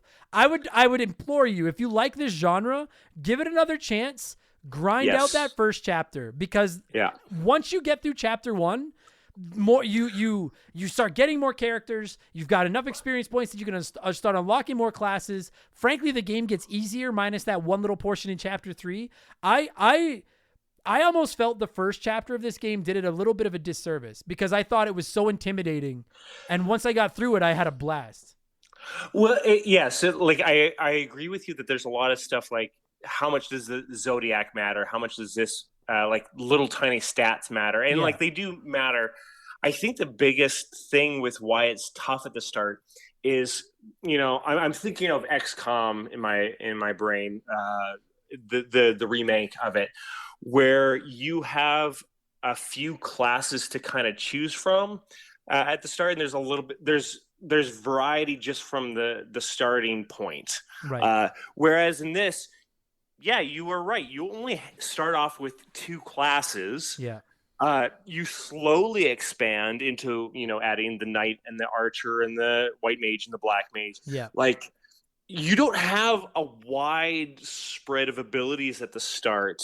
And yeah, it starts off tough, and then it scales weirdly to a certain degree. I feel like most games have like we've all been there, right? Like I'd be willing to bet just about everyone that's listening to this has played an RPG or two. And like the first, like in Final Fantasy VII, you fight that giant scorpion thing, and it it basically just tells you like, hey, this is how you're gonna play the game. And like almost every game's got that. Like I felt like this one this one was just like no training wheels. They took a 5-year-old and put him on a bike and shoved him down a hill. And they were like, you're either going to figure out how to keep it on 2 wheels or you're going to have some scars, because and I crashed. And again, like, I don't think it's broken. I don't think it's bad. I really enjoyed it. I was so okay. And I want to get into the story at one point. And I was saying to other people online, like everyone praises the story in this game. And I think this story is good. I was so lost, but I think part of the reason that I was lost was because for the first 3 to 4 weeks that I was playing this game, I was picking it up a couple of days a week and just putting a little bit of time in. And I was so kind of like, I thought I was playing it wrong because I was getting my ass kicked so hard in the first chapter. And so then I kept stopping. Like right away. Yeah. Yeah. And I was like, I would recommend to everyone that enjoys this genre. This game is I think this game is a must play. Like this game is on my top 100 favorite games of all time list. I get why everyone loves it. I think it's phenomenal. But I can't sit here and be like, if you've never played a tactical game, I don't think this should be your first tactical game. I think that it would scare some people away from the genre, frankly. Well, you know what? This is where it's interesting, and this is where I can kind of step into a little bit in terms of like where this sits in the history of games. And it's not like this is some big lesson, but tactical games have this weird thing of they were super difficult at the start of history, and as they go along, it's like the designers have been able to figure out how to make tactical games a little bit more user-friendly. Right. And I feel like this is kind of like in the middle of all of that. Because like what I'm thinking in my brain is XCOM UFO Defense, which is like the original 1994 game of XCOM. This is the one that you would play on computers. And I'm going to say this right now, and maybe as your fans hear this, I want to be on that episode if you ever do it, because I think that's a brilliant game. And there's a lot of stuff about that that's impacted games going forward, including this one, where like tactical games tend to throw a lot at you. Yeah. It's like, and the idea of it being the fun of it is in this fact that like there is not one solution. There's many, but you need to figure out what a solution. The puzzle and the joy comes from like, can you figure out a solution that works for you? Right. And it kind of like goes into that same thing of like, say, Magic the Gathering, where it's like, okay, you have all of these options. Can you make a deck that works? This is that kind of a game. And so, yeah, the problem with tactical games out of the gate is always that initial start, where you are coming out with like, I don't really know how this game works. I don't really know how these characters, I don't know what abilities is good or not. Is this worth it or not? And you're not going to know that until you play it. And these games have this thing of you kind of got to use your first couple of goes just to kind of learn the game, and then you restart, like to do it kind of effectively. And that can be really off-putting. And Tactics, Final Fantasy Tactics is this kind of a game, since there's such a specific story that's happening in it, and you go to certain maps or whatever, it's kind of like, well, I don't want to do that same fight again. Yeah. You know what I mean? Like in this map, because it has a limited amount of maps in the game. Yeah, even the random encounter ones. You're going like, oh, here we are at the waterfowl one again. Yeah. And the thing about it is like I think grinding in a game like this is more fun than grinding in like, say, Final Fantasy IV, whereas you're just mashing attack and getting through the fight. Yes. But the difference is that grinding fight in Final Fantasy IV takes like 45 seconds. Whereas like it can take 10 minutes to go through a basic, you know what I mean? Like if you're trying to like stretch it out and get some extra hits in there on your own teammates and shit, like it can take a long time. And it's daunting. I found it like, it's funny because like I've played tactical games before this. I've played Final Fantasy V. I get the job system they were going for, and I've played RPGs. So I was like, I should understand this. Like I get all of the, like if fucking Final Fantasy Tactics was a class on that job board, like I have all the prerequisite levels in the other genres that I should be okay. But I was like, and the thing about it, David, is that like I don't think I was confused by it. It's just not an easy game off the hop. I was like, I thought I was doing something wrong because like 90% of the games I've played don't kill you in the first hour. You know what I mean? Like, and this one was. But then I started to slowly learn why. And like, I'm sure if I fired it up again now, I'd be fine. But it is not like, it's not Baby's first tactical game. Like they expect you to know how to play these. Like they're gonna expect you to learn how to. Like it's intimidating. You're mentioning Final Fantasy V. Like, here's the big difference, and this is why I loved Final Fantasy Tactics. When I found out about this game and heard about it and saw it, and why I fell in love with it, is it adds a dynamic that makes it impossible to be a 45-second fight, which is the very fact that you can move around a board. Like, it matters where you stand, and it matters, like, elevation, and all of that plays into it, which is very interesting. But by that very nature, the amount of decisions you have to make goes up.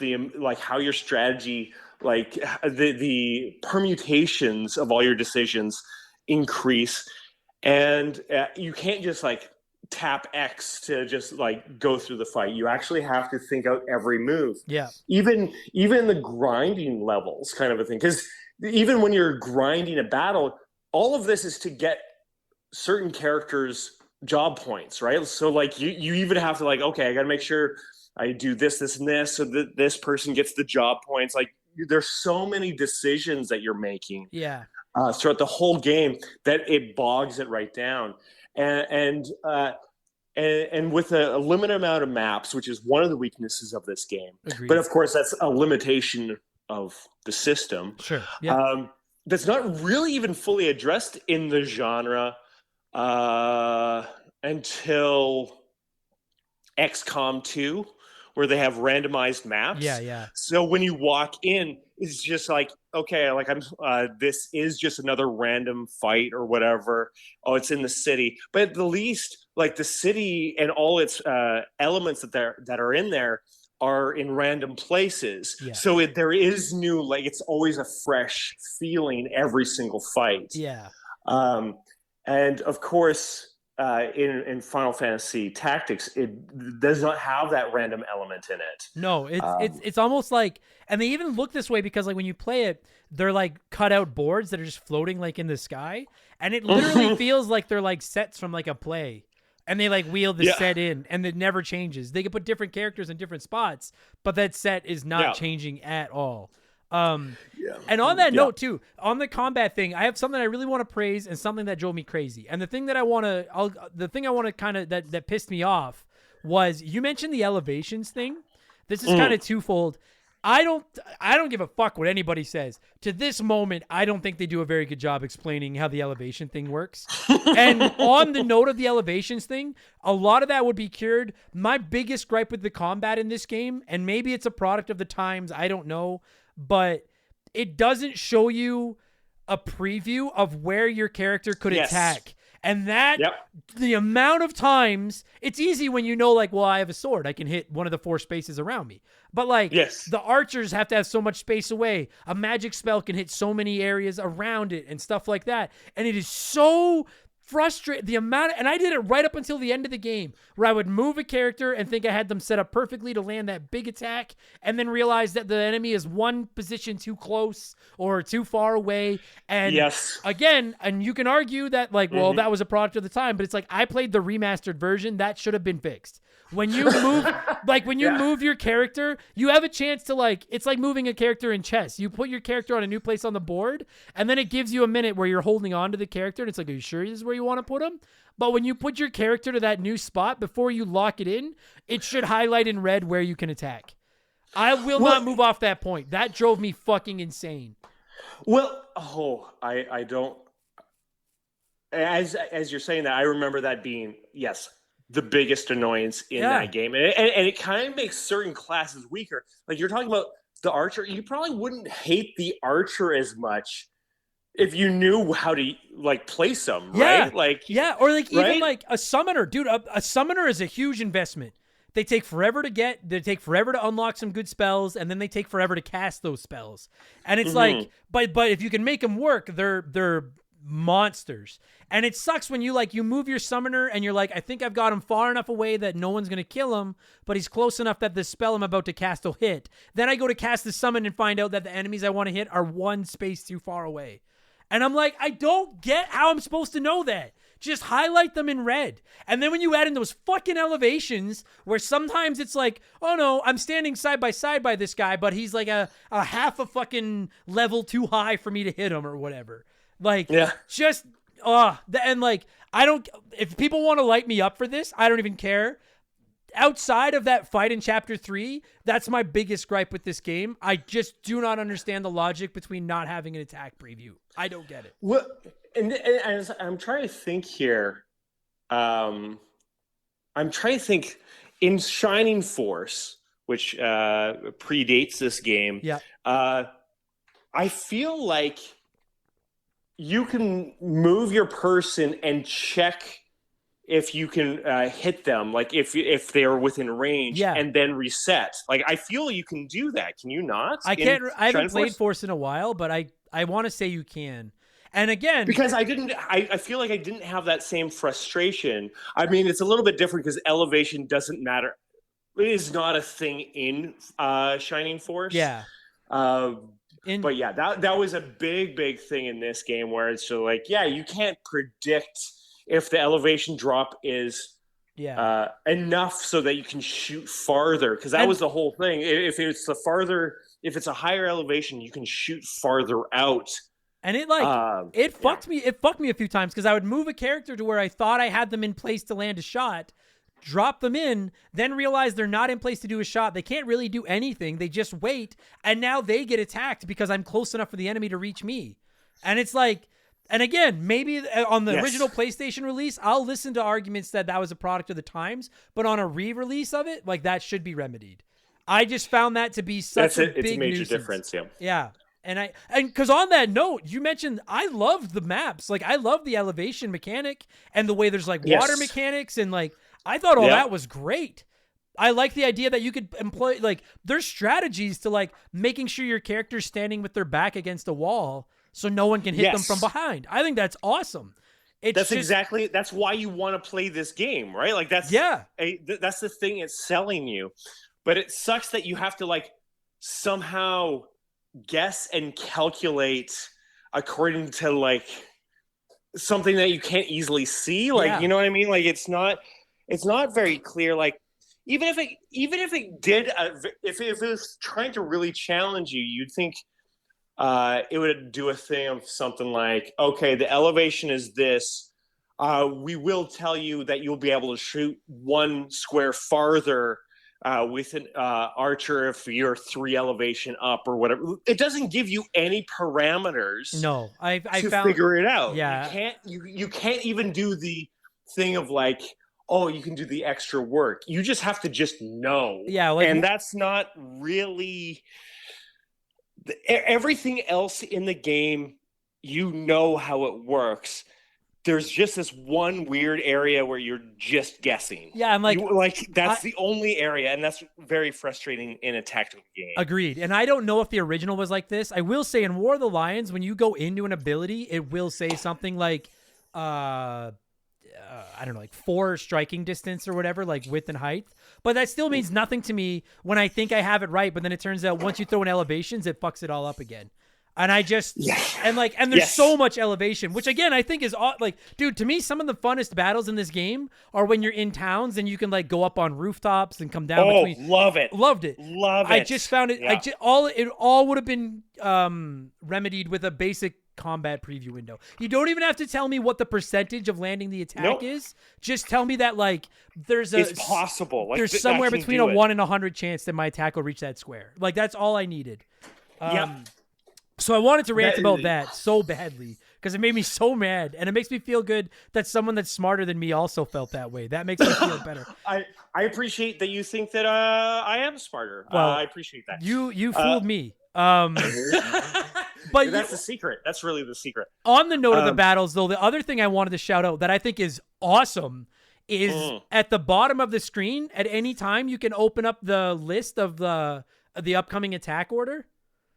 Yes. And I thought that was, I think, as frustrated as I am with the not being able to see where your attacks are going to land, I thought that little window was excellent. And the way that every character has like a count meter and it shows you how far along it is. And then when you go to cast a spell or do a jump with a Dragoon or whatever, it tells you like it's going to take some time. So make sure that character is going to stay where they are before, because otherwise you might miss with your attack and things like that.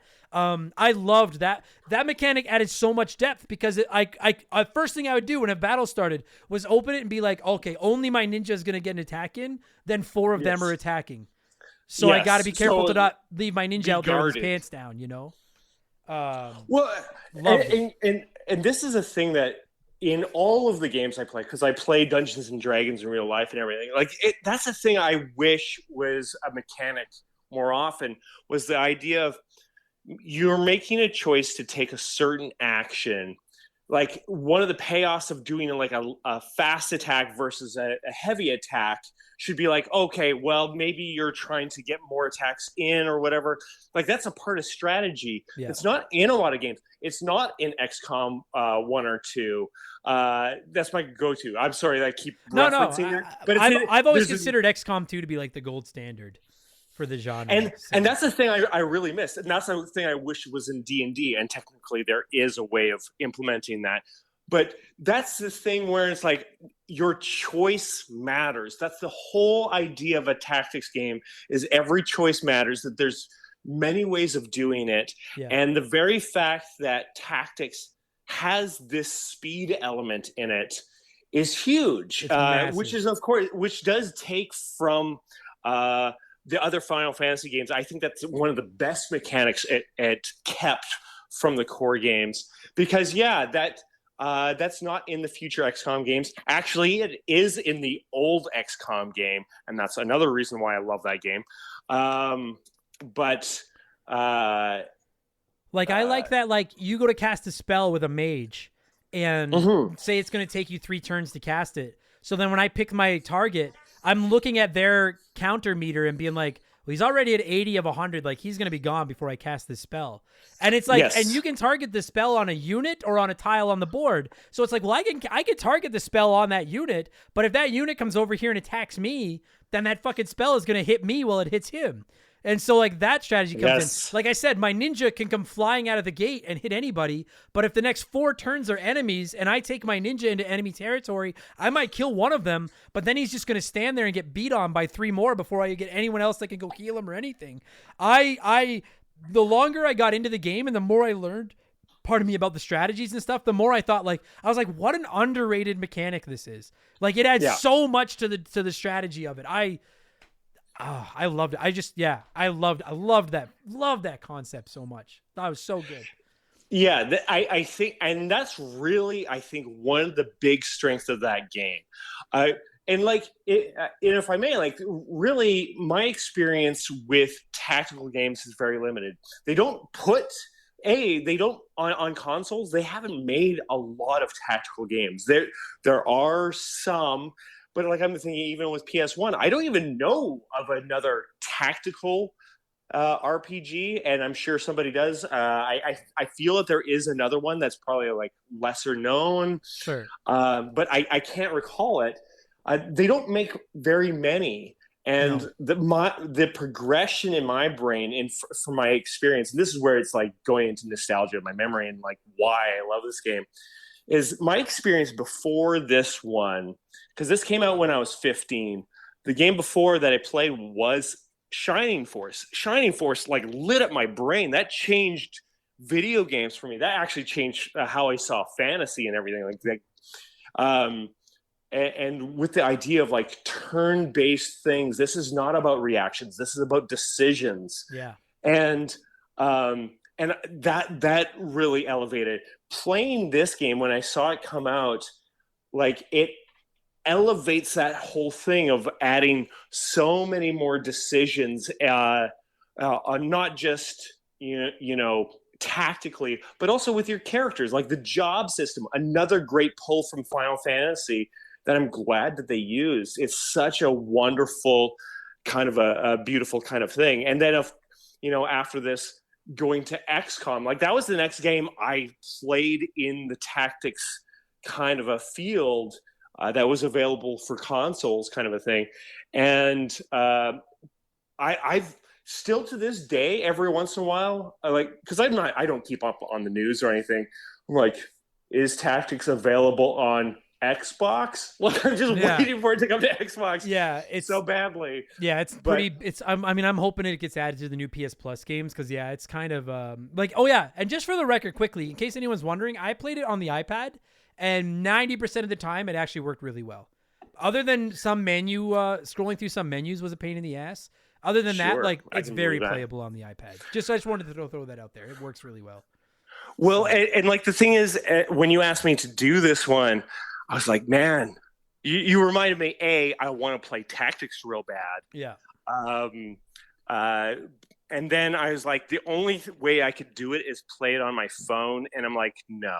Yeah. 0% I will.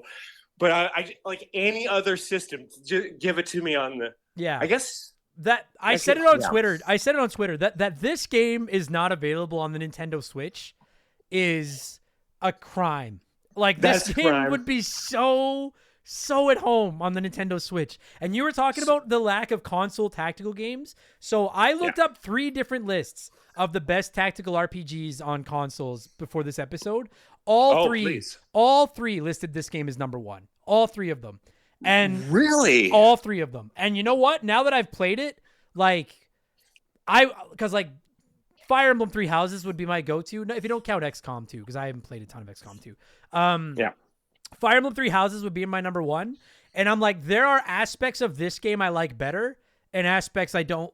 Honestly, if you just told me where I could fucking attack, this game would be ahead of it. Because I love almost everything else. I can look past that boss fight in Chapter 3. Just tell me where my useless tit of a fucking archer can shoot his arrow, because I don't want the archer either, but I got to get him to level 4 before I can make him into a ninja and make him useful. So please just tell me. Drives me insane. Oh, another thing. Oh, fuck, this is going to be, we're over an hour already, and I still want to talk about 2 more things before we start wrapping this up. I love how you're going on an arc of like, you started hating with all the things you didn't like. You gave it some love, and now you're starting to like throw your hate back at it. Well, that's great. That's fucking that No Combat preview deserves all the hate. That's just bullshit. that feels like it was like a coding error. Like that should be in there. Sure. One thing I wanted to shout out that every video game, every RPG in the history of RPGs needs to implement this feature. When you go to a merchant and you want to buy armor, and because that's the thing I hate the most about RPGs is dealing with my character's loadouts. I hate that stuff. This game, you go to a merchant, there's a fitting room. And you can go through every single character, select all the equipment you want to put on them, see what it does, and see what works and what doesn't. And then in one fell swoop, you hit done. And then the merchant's like, all right, well, your grand total is 74,000 gil. Are you good with that? And it was like, you made this so simple. I don't have to do it for each character, buy one piece at a time. Every fucking RPG ever needs to implement that system because Well, it's I so don't, good. I don't know about you, Adam. I don't know if that's believable because every time I go into a store, I buy one thing at a time. Well, me too. I get my bread. That's because I the go to stores the don't line, give us the I pay- option. Like, why don't This is a stores let fluff- you bring all the items to the counter at once? It's bullshit. That would change stores forever if they could just let you take everything all at once. I would eat more than and try plain to- bread if you would let me, because I'm like, I'm not going back to the store for peanut butter. But it's like, if Yeah. I could buy them both at once, that would be a godsend. That's a great comparison. I like that. And until that point comes, we will eat like ducks. Yeah, exactly. Yeah. Yeah, it's fine. I seriously though, like that's a great fucking analogy, by the way. But that mechanic of like just going through every character's loadout and being done in one shot, godsend. Yeah, that's it. That's how. It's weird how that doesn't happen very often. I know. Like, it is all like one at a time, or like even the weird thing of like when a game makes you buy an item.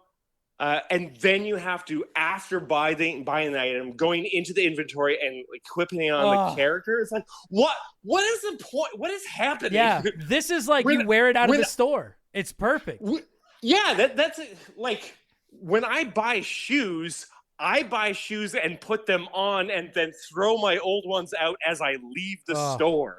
Dude. Like that's I'm not even kidding. If you told me, I'm thinking about it right now, and if you came to me and you were like, Adam, we will put the battle preview grid on your characters, but we're taking away the fitting room in the merchant stands. I'm like, I'll keep guessing where I can shoot my arrows. Don't ever take away the fitting room. I think that was oh my God. I'm not even kidding. I have like every time I play an RPG, when I get into a town and I know I have to deal with everyone's loadouts, I'm like, I dread it. Usually that's when I stop playing. I'm like, I'll come back later. I hate that part. I hate it. And this made it so quick. And it was just revolutionary. It's going to get an extra point when we score just for the fitting room. I cannot overstate how much I love that system. Inventory management is kind of like one of those neglected areas of game design often. And like if you put in that little extra effort, and that's going to make a big difference in your game, especially in a game like a role-playing game. Yeah. Where there's so many decisions and so many different items. Because I do like the idea that, when you go and buy armor, that there's two different options that are like equally good, but it depends on like what thing. Oh, this is a little bit lighter, but it gives you less defense or whatever. Yeah. I love all that kind of stuff. However, if it means I have to do a bunch of extra work on top of it, this went from being like, oh, this is a neat strategic thing to, I should start my job as an accountant now, I suppose. Yeah. You know what I mean? Like in this fun video game. Plus, like this game, potentially you're outfitting 24 characters if you want to. Like I got a point by, again, near the end of about a third of the way through the final chapter, I was like, I could take 5 into combat. I had maybe 8 that I was even remotely interested in. And the rest, like, I wasn't even worried about. But it still made it easier to be able to flip through and do all 8, much less if you wanted to do 20 or whatever at once. Oh, yeah, that's another thing, is this game, when you go into towns, you can go to taverns and take on, like, side errands and, like, send a character off to do the errands. I sent 2 different characters away to do errands and never got them back. Because I don't know what town I sent them away in, and the game doesn't tell you. And I was like, sorry, Squire, I don't know where you are. But, like, I sent them off on a job. It was like I left them on the side of the highway and drove away. I have no idea where they ended up. Minor, not even a complaint. It just, I don't know if that ever happened to anybody else, but it happened to me twice. That is very funny. That is just I know it. No notes on that. Perfect. Leave it. It's That's fucking- really on you. That you is don't on me. care enough about your own characters. Hey, that you know what? If you were a level fucking 37 ninja, I would care about you. But you're not. You're a level 9 squire, and you're useless. And so I don't care. Go. It reflects reality quite a bit. Exactly. Yeah, exactly. Uh, Now, you had another point. I know that you. What was the other thing that I feel like we haven't even touched on yet, and I know if we don't, I'm going to catch hell for it, is the plot. Is the story of this game. And I got to tell you, dude, I had so many people being like, dude, the plot of this game, isn't it epic? And when I finished it, I was like, yeah, it was pretty good. But I'm just going to, and if you want to yell at me, go ahead and yell at me, because I'm not hating on your game. I didn't think the plot was as good as some people made it out to be. And frankly, it's not that it's not a good plot. I think it is. And this might be because I was playing it in such small bite-sized chunks for the first month that I was lost by the time I got to the because I beat the final 2 chapters in a shorter time span than it took me to beat the first 2. Like, it took me a month and a half to get through the first 2. I beat the last 2 in like 10 days because I got its claws into me and I was like, I'm in. But I couldn't, like, I like the concept that, like, it's really kind of tragic. Ramza is almost just like a pawn for everybody by the end of this game. Like, and there's all these different castles and churches, and they're all out for their own personal gain. They all want to be in charge. Every one of them is corrupt. I thought all that was great, but I thought there were so many moving pieces and so many characters with fucking weird names that I couldn't keep track of. And the whole game is in that old English that I can't understand what they're saying. That I just was, I found myself quite lost for parts of it. And I don't know if that's me on my own or not. So I mean, this is one of the elements of Final Fantasy that they could have probably left behind a little bit, where like Final Fantasy has a tendency in their games to be unnecessarily complex, even when they are doing something that's really cool. Yeah, this is what I will say about this game, because I can't say that too often that a game's story hits me out of the gate like Final Fantasy Tactics did. Because when it opens up, the whole opening piece sets up how Ramza is a heretic. And that this is in the future. This is how history looks back on him, right, as a heretic. And that's how it starts the game. So you know at the start of the game, your character in some kind of regard fails or is not fully seen as a hero, but rather as some sort of villain. Right. But at the same time, not that you did something evil, just that you're a heretic. It starts off with such a powerful start. And this is where, like, I completely understand what you were saying. Like, and I agree that even I kind of got lost in it, even at the time when I was like really invested in it. Right. But like, for me at this time when I was, 15, 16, when I was playing this game, growing up in the church, and this story of a guy who is considered a heretic, and you're joining him on this journey, you're watching him go through, and he's like, he is actually working with the church. He is trying to do positive things. And you go through this story and you discover that the church is doing some terrible things and that they may be aligned with demons and all of this kind of stuff. Like, for me, that was eye-opening. That was like something that really grabbed me as a religious kid growing up and who was sincere about his faith. And I would like to still think that I currently am. But this idea that maybe the church is not the same as being good. Right. That not that the church is necessarily evil. Like, I didn't like, look, I'm an adult that understands things that, like, oh, sure.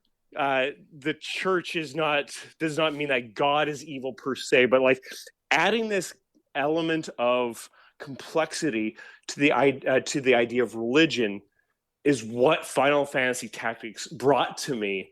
And as much, and like I loved the game, I loved everything else, but that added a new thought to my development as an individual and as a spiritual person. Like it did have this kind of thing of like separating spirituality from religion, Right. kind of a thing.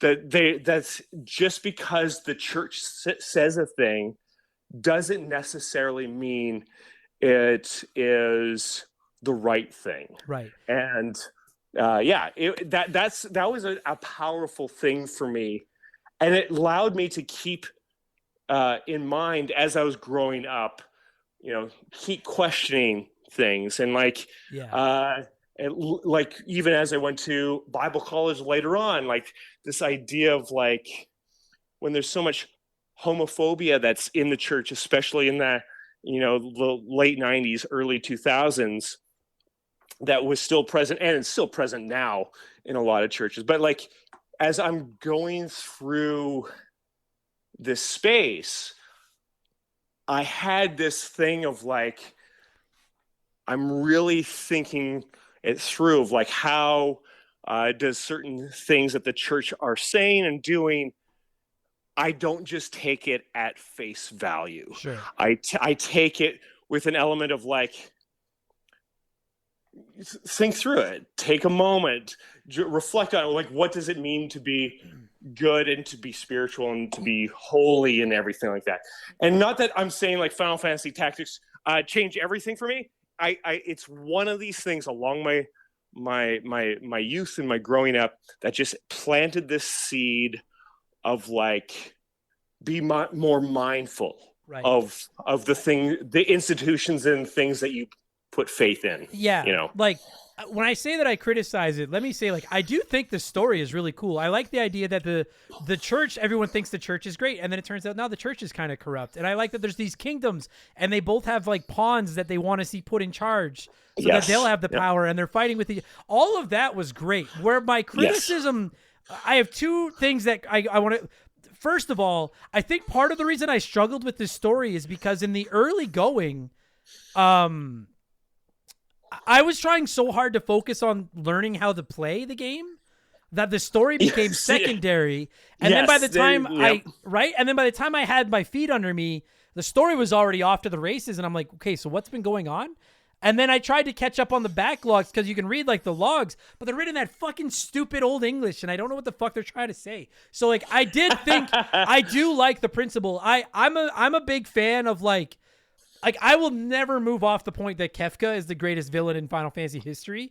And I think part of the reason I love Final Fantasy VI is because it's like, no, there's just this one insanely evil motherfucker that we all have to stop.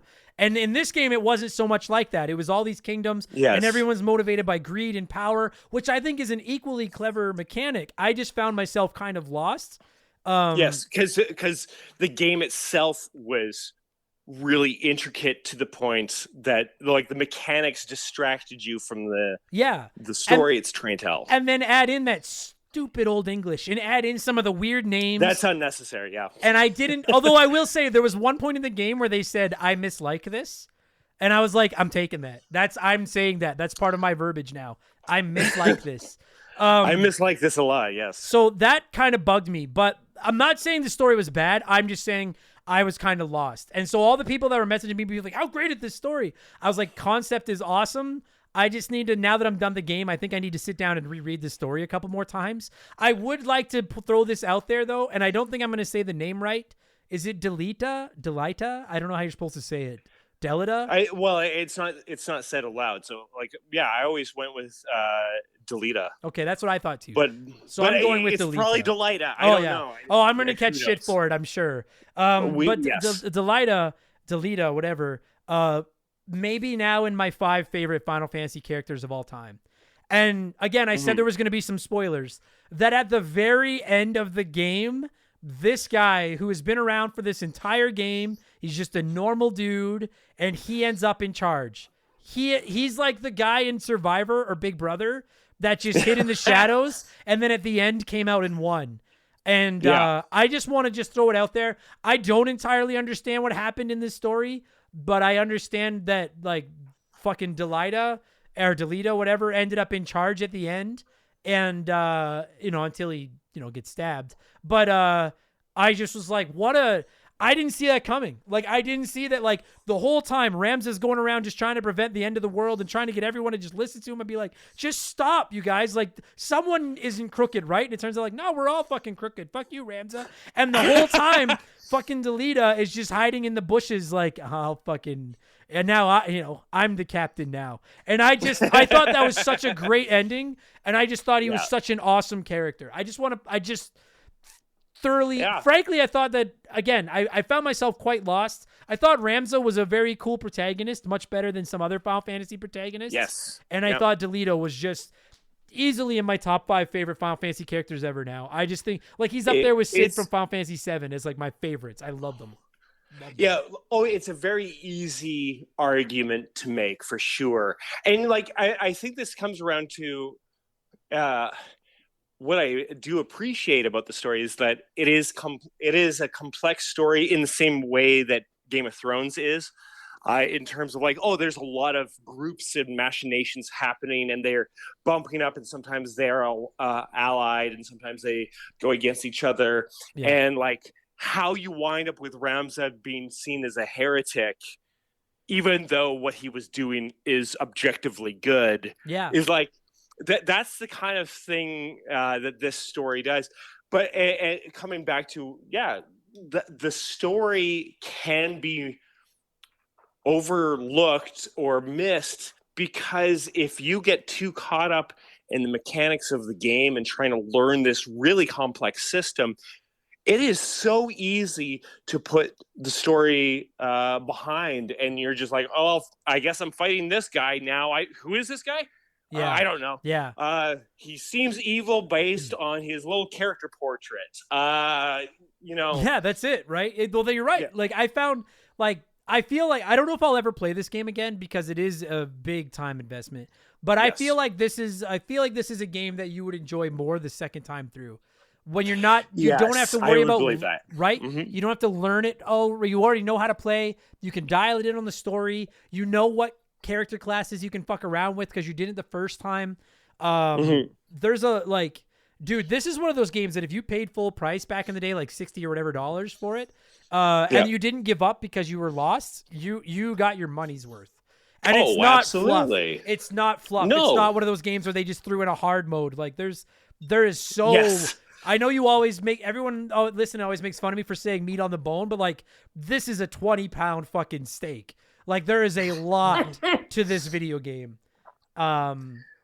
Considering it's a PS1 game, right? There's, I mean, yes, it's not Final Fantasy VII in terms of like, it's moving around and it has like doesn't have movies and everything like that. It doesn't matter. This game is mechanically deep and complex, and a lot going on for it. That like it challenges your intellect that not a lot of games necessarily do. Like it engages with a logical side of the brain, a puzzle solving side of the brain that is not necessarily accessed a whole lot. And as soon as I started playing this, I immediately fell in love with it, even as I was kicking my ass. And like, I'm like, I got to restart this game, but I'm not angry about restarting this game. Like, I'm not angry that I have to. It's more like, okay, now I know how to make choices better because it teaches you. It really makes you think different. And I feel like I enjoyed the process of it. And as I said, like if I didn't get stuck on that one fight, and I would have started and I would have been happy about it. Like sure. You know what I mean? Like I would not have been, I would have to definitely probably get some help in order to do that fight. But like the game itself is an enjoyable strategic game. And like the story was interesting. There's a lot about this game that are big pluses. And my goodness, they need to make it more available. Oh yeah. Because oh yeah. this is a game, like, I've paid multiple times for XCOM 2 for different systems because I'm like, I need to have this game. Yes, I will pay for it on my computer and Xbox. This is a game that every iteration I would buy it again. Yeah. Whatever system I have, I would buy it, except for the phone, because that's why. No, I get it. no. But outside of that, any home, like, even if I got like a PlayStation 7 and I had to pay like $20 to have it, I would pay it again. Yeah, like, people have been asking me, where does it rank on my all-time Final Fantasy list, which I'm not going to say because I haven't played a couple of them yet. And listen, I'm a businessman. Eventually, I'm going to make that a Patreon episode. I'm going to rank the Final Fantasies. I'm not going to give that shit away for free. Fuck no. It's like, I'll show you cleavage, but if you want the nipple, you got to pay. Like, that's how it works. But nobody wants the nipple. That's why my business isn't going well. But like, I'll come out right now and say, like, I've always considered 4, 6, and 9 to be the holy trinity of Final. Like, those are my 3 favorite Final Fantasy games. And then I would put Final Fantasy 5 in the same discussion. Tactics is in that tier. Like, I'll be honest with you. Like, I need some time to digest it and think about it. But like, Final Fantasy 4 is my favorite Final Fantasy. I think Final Fantasy 9 is the best Final Fantasy. I think 4 is my favorite Final Fantasy. This game literally does everything better than 4. The combat is more fun. The story is better. The job system is awesome. The inventory management is better. I like everything about it more than I like Final Fantasy 4, which is my favorite Final Fantasy. So when the dust settles and I sit down and do a ranking, like, this may be my favorite Final Fantasy game ever. And so, like, for all of you that were upset when I was dunking on that boss fight, or the stupid battle lack of preview for your attacks, or you're like mad that I don't understand the story, or you're yelling at David and I because we didn't use stupid algorithm characters with mimes, put all of that aside for a minute and just know that, like, the expectations that were on this game going into it for me were almost unreachable because so many people praised it, and this game reached the expectations. I liked it so much. It is a game I think about. Like, I don't think of any other PS1 game. You know what I mean? Like, I don't care if I play Crash Bandicoot again. I don't care if I play any of the Tony Hawks again. I don't care. I don't have it. Final Fantasy Tactics every once. It's like that, like, it's like that one that got away. Yeah. You know, like, there's a little bit of that kind of a wisp to it. Yeah. And I would play it again, just like I play XCOM from 1994 again, kind of a thing. Sure. And it's interesting that you put Final Fantasy Tactics in with other Final Fantasy games, because I don't. I keep, to me, it's barely a Final Fantasy game. To me, it feels like a tactics game that just decided to go with a Final Fantasy flavor. Yeah. Kind of, it's very, the Final Fantasy is very secondary to it. Yeah. But in terms of tactics games that I've played, it's still up there. There are, like, I think I still have to go with XCOM 2 ultimately above it, but Final Fantasy Tactics is definitely a game I want to play again. And the fact that you would put, like, the fact that you're like, I think I have to put XCOM 2 ahead of it, but it's like XCOM 2 is a much more modern title than Final Fantasy. Like, just that is a testament to how good this game is, that it can still hold its own in that discussion. Do you know what I mean? Like, being as old as it is. Like, that's why tactics games are kind of outside of the discussion of, like, the power of the system. Yeah, it's about the mechanics of it, and mechanics can be as complex with a lot of different systems. You wouldn't be able to put this game on, like, the NES or anything like that. No, but you know. The PlayStation 1 is as early as you could probably get to be able to be as complex as this game is. Sure. And we are going to score this thing. We're at almost an hour and a half. We're going to score this thing and move on. I just want to say, for the record, too, graphics in this game are awesome. Like, this game is so good looking. Just wanted to throw it out there. For the minimal amount that it actually does graphically, it looks really good. Really sexy video game. I mean, I'm really glad that they decided to go with sprites instead of polygon figures, Me because too. like Yeah. that's the thing about playing Final Fantasy VII again, which is came out about the same time. That like Final Fantasy VII dates itself. Final Fantasy Tactics does date itself, but not as badly because they went with a smarter route Yeah. of pixelated That art sprites. style will always hold up. Like it'll always still look good. I loved it. I love looking at this game. Okay, we got to score this thing. You know what? I have so much respect for this game that I don't even want to throw a stupid scoring system at it. I'm just going to say it's episode 200. So out of 200. Okay, sure. I feel like we're going to show it a little bit of respect. What would you score Final Fantasy Tactics? Well, and this is where I think people who have heard episodes that I've been on before know that I typically give two different scores because, like, some older games I would not play now, or like I don't give the same amount. I am still going to do that, but it's not going to be as much of a difference, I feel, because back in the day,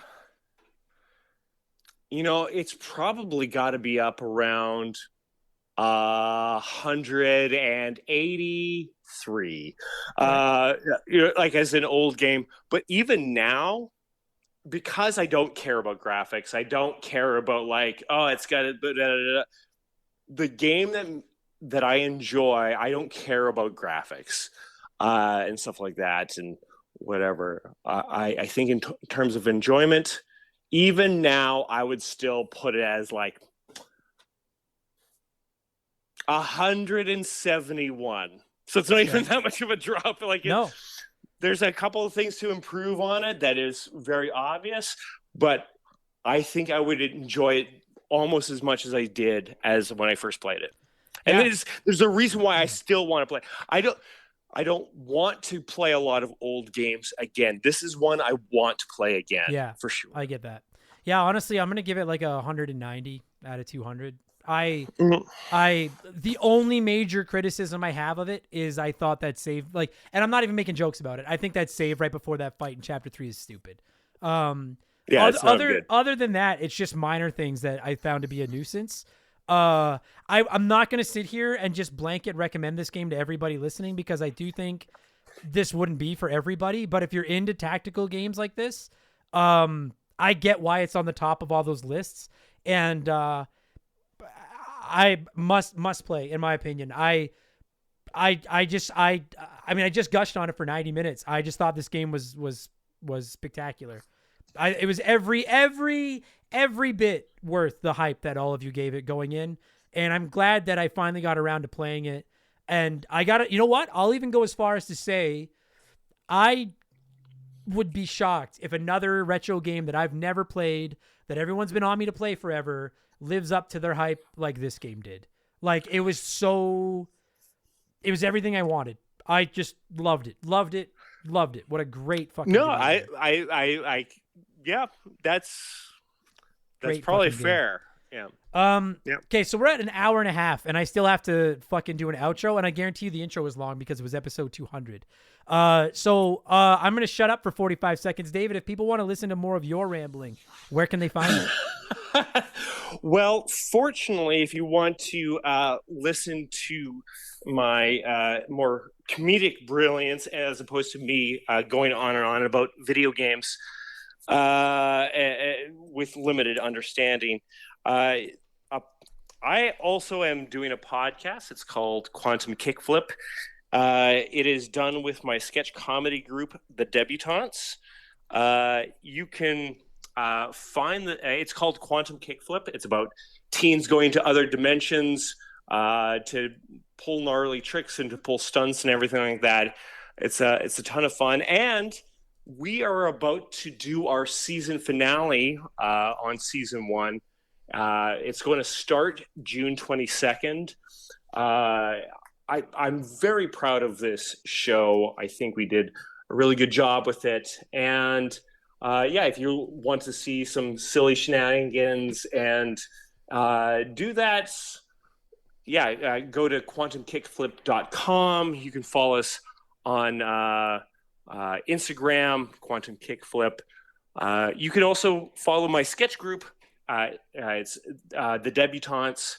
It's Deb's Sketch on Instagram. And yeah, you can keep up with us there, which of course, I want to also highlight, we're going to be at the Edmonton Fringe this year, which is happening in August. We're going to be doing a show called the Radioactive Wasteland Variety Hour, and it's going to be a very silly comedy sketch show. Think of like the Muppets movie where they want to do one final show, but just put it into the post-apocalypse.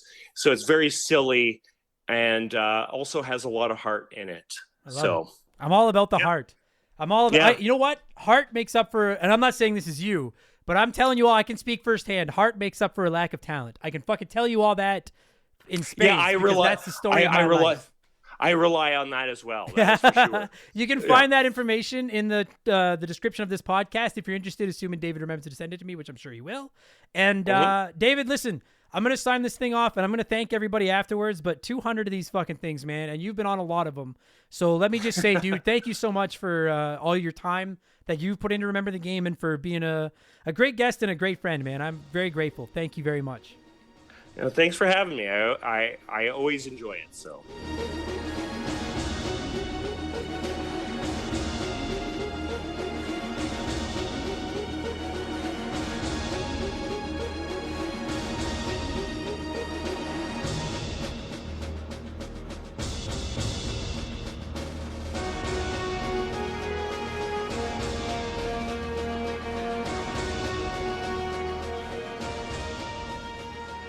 And that's going to do it for this week's episode. David, thank you so much for giving me a call and talking a lot of Final Fantasy Tactics with me and to every single one of you nerds right now, whether this is your first Remember the Game experience or your 200th Remember the Game experience. Thank you so much for helping us get here. This is going to be a little bit longer outro than normal because I have some people I need to thank. I don't know how many podcasts in the world get to 200 episodes, but I guarantee you a lot more of them don't than fucking do. And we did it. And as I famously said in episode 1 all those years ago, no one's going to listen to this anyway. And now we're 1 million plus downloads. Later, we're one of the highest ranked video game podcasts on the planet. 200 episodes out there waiting for all of you. Almost 1,000 Patreons. I thank all of you for listening to the show every week, but I don't think you all quite understand just how much you've changed my life with this podcast. This went from, it'd be fun to learn how to edit audio, to, man, maybe if I launch a Patreon, I can make enough money to pay for a new video game every couple months, to, man, maybe I could buy all my video games with this, to, well, the pandemic just canceled comedy, maybe this will keep me afloat until comedy is back, to where it is now, which is my primary job, and stand-up comedy has become my side hustle. And as much as I enjoy doing stand-up comedy, this is my passion. And I always used to say it when I was doing stand-up comedy, it's fun, I like doing it, but I don't think this is what I'm supposed to be doing with my life. I was like, there's something else out there that is going to feel more comfortable than stand-up comedy. And I figured out what it is, and it's podcasting. Any of you that have ever started a podcast or a Twitch channel or a YouTube channel or anything, you know just how motherfucking hard it is to get noticed out there in the sea of content that's out there on the internet. And I'm not trying to say that to discourage anyone else that's doing this. What I'm trying to say is we somehow found a way. And I think it's 100% because of all of you. I'm the one sitting here talking, but you're the ones leaving us good reviews and supporting us on Patreon and sharing our posts on social media and telling your friends about the show and writing in. And it's a podcast without listeners is what I was when I started, just a wiener with a microphone. So from the bottom of my heart, from the bottom of Shaylee, my girlfriend's heart, thank you all so much. You've changed our lives. And I'm grateful beyond anything. I don't know the word. I'm not very intelligent. I don't know the words that I need to say to truly express just how thankful I am for all of you. So thank you so much for listening to the show. And here's to 200 more episodes. I definitely want to thank a couple of people before I get to the shout outs of our, which, you know, be more thank yous to the Patreons. Oh, and that was what I wanted to say. I know how hard it is to get noticed. That's what I was saying. So if you're someone out there and you've started a podcast or a YouTube channel or a Twitch stream or something and you're not getting the downloads or the viewers that you want, we were there too. I used to get about 15 downloads a week, and now we get 7,000 to 8,000 downloads a day. And I don't say that to brag. I say that to show you that it's possible. I came from no following. I didn't have any connections. I don't even do. Someone asked me the other day what programs I use. I edit all my podcasts in GarageBand and iMovie on my MacBook and my iMac. I don't know how to do anything, and I made it work. So if I can make it work, you can too. Just keep working. Don't give up. Be grateful for everyone that listens, and just try to make every episode a little bit better than the last one. I know that might sound like stupid advice coming from somebody that just recorded his 200th episode about one of the most popular video games ever with a voice that you can barely hear, but just keep working at it, okay? And I promise you, you get out what you put in and good things happen to good people. Just keep trying, okay? I'd also like to thank all of my guests, everyone that's ever appeared on Remember the Game over the last 200 episodes. I sincerely hope I didn't miss anybody. I apologize. I forgot. I didn't get the patrons that sponsored the episodes. I don't know can I do that off the top of my head? I think I can, because some of you maybe let me see if I got it here. Oh, fucking right, yeah, I can. So I'd like to thank Zach Shepard, Johnny CCDC, Slick Rick, Holmes, Nicholas Chaffee, Tin Smasher, Doug Dorn, Dean Donian, Ryan Kinchin, and Holmes again. So thank you guys for sponsoring episodes of the podcast. But in particular, I wanted to thank all of my guests, my friends, my fellow comedians, everyone that's come on this podcast and volunteered their time to sit here and talk video games with me. So a huge thank you to every guest I've ever had in order of their appearances here on the show. Chris Heber, Christopher DeJuric, Mark, the former Hall of Famer McHugh, David Ray, Mikolos Blackshaw, my nephew Ben, Kevin Light, Tyler Sabarin, Andre Como, Kyle Paul, Patrick McGrath, Kyle Shaw, Ethan Sir, Ty Brandt, Daniel Brooks, Robert Evans, Darren Morris, Brad Warren, Bradley McHugh, Alex Fortin, Nicholas Pickles, Thaddeus Archer III, Summoning Salt, Tim Rial, Kate Roberts, Ben Bulliu, Joe Buck, Mike the Ref Maloney, Doug Walsh, and Keegs and his stupid motherfucking arrow handle.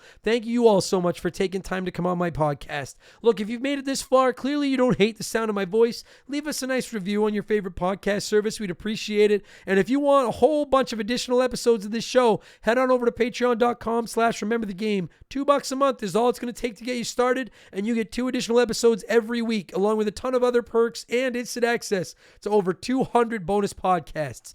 And don't forget, we're running a sale at rememberthegamepodcast.com. It should be set up and live by the weekend. It may not be live the day this goes live. It might not be live the morning that episode 200 drops, but our sale will be running by this weekend. Your promo code is RTG200, and it's going to save you 20% on any of our merchandise over at rememberthegamepodcast.com if you are interested, okay? Thank you all so fucking much, and I'm not going to sit here and promise you I have 200 more episodes of this in me, but I'm not ready to give up yet. So here's to 200 more episodes. I'm going to thank some Patreons and then go and try to get my voice back. So thanks so much for the support, everybody. You're all the best. I love all of you, minus Keegs and Mark McHugh, and I could take or leave Brad Warren, but I love most of you guys. Thank you so much for the support. You're the best. Cheers. Remember the Game is brought to you by our Patreons. I could not produce all the content I puke up every week without all of your support. The following people are signed up at our senior executive vice president level or higher at patreon.com/rememberthegame, and I want to take a moment to stumble through their names and thank them all personally. So a massive, massive thank you to my buddy Dave, because he's one of my best friends. And then also Makeshift Mail of Money, Joe Buck, Sharonik, Andre, Keegan his stupid arrow handle, James Clark, Dave McGee, DNA Gaming, Slick Rick, Doug Dorn, Charlie Medeiros, Andrew Wright, Jordan, The Good Enough Gamer on YouTube, Fraser Burns, Lil Boy Fufu 89, Angry Ticks, Dave Thompson, No One Cares, Brandon O'Brien, Aaron Lawson, Matt McLean, Nathan Tremblay, A-Town, Morgan, Zane Donovan, Ryan Kinchin, Mike Maloney, G9PSX, Raging Demon, Wolfgang Darren, Sam Wright, Andy Hudson, Chris Copland, Doogie, Wolf Magic Vic21, Johnny CCDC, Joel LeBlanc, Swints, Titan 420, Zonko 504, Russell Aldridge, Jeff Bergeron, Captain N, Game Nomad Misi, Daniel, Tunable Power, Tom Danks, Sean Woodruff, Just a Fish,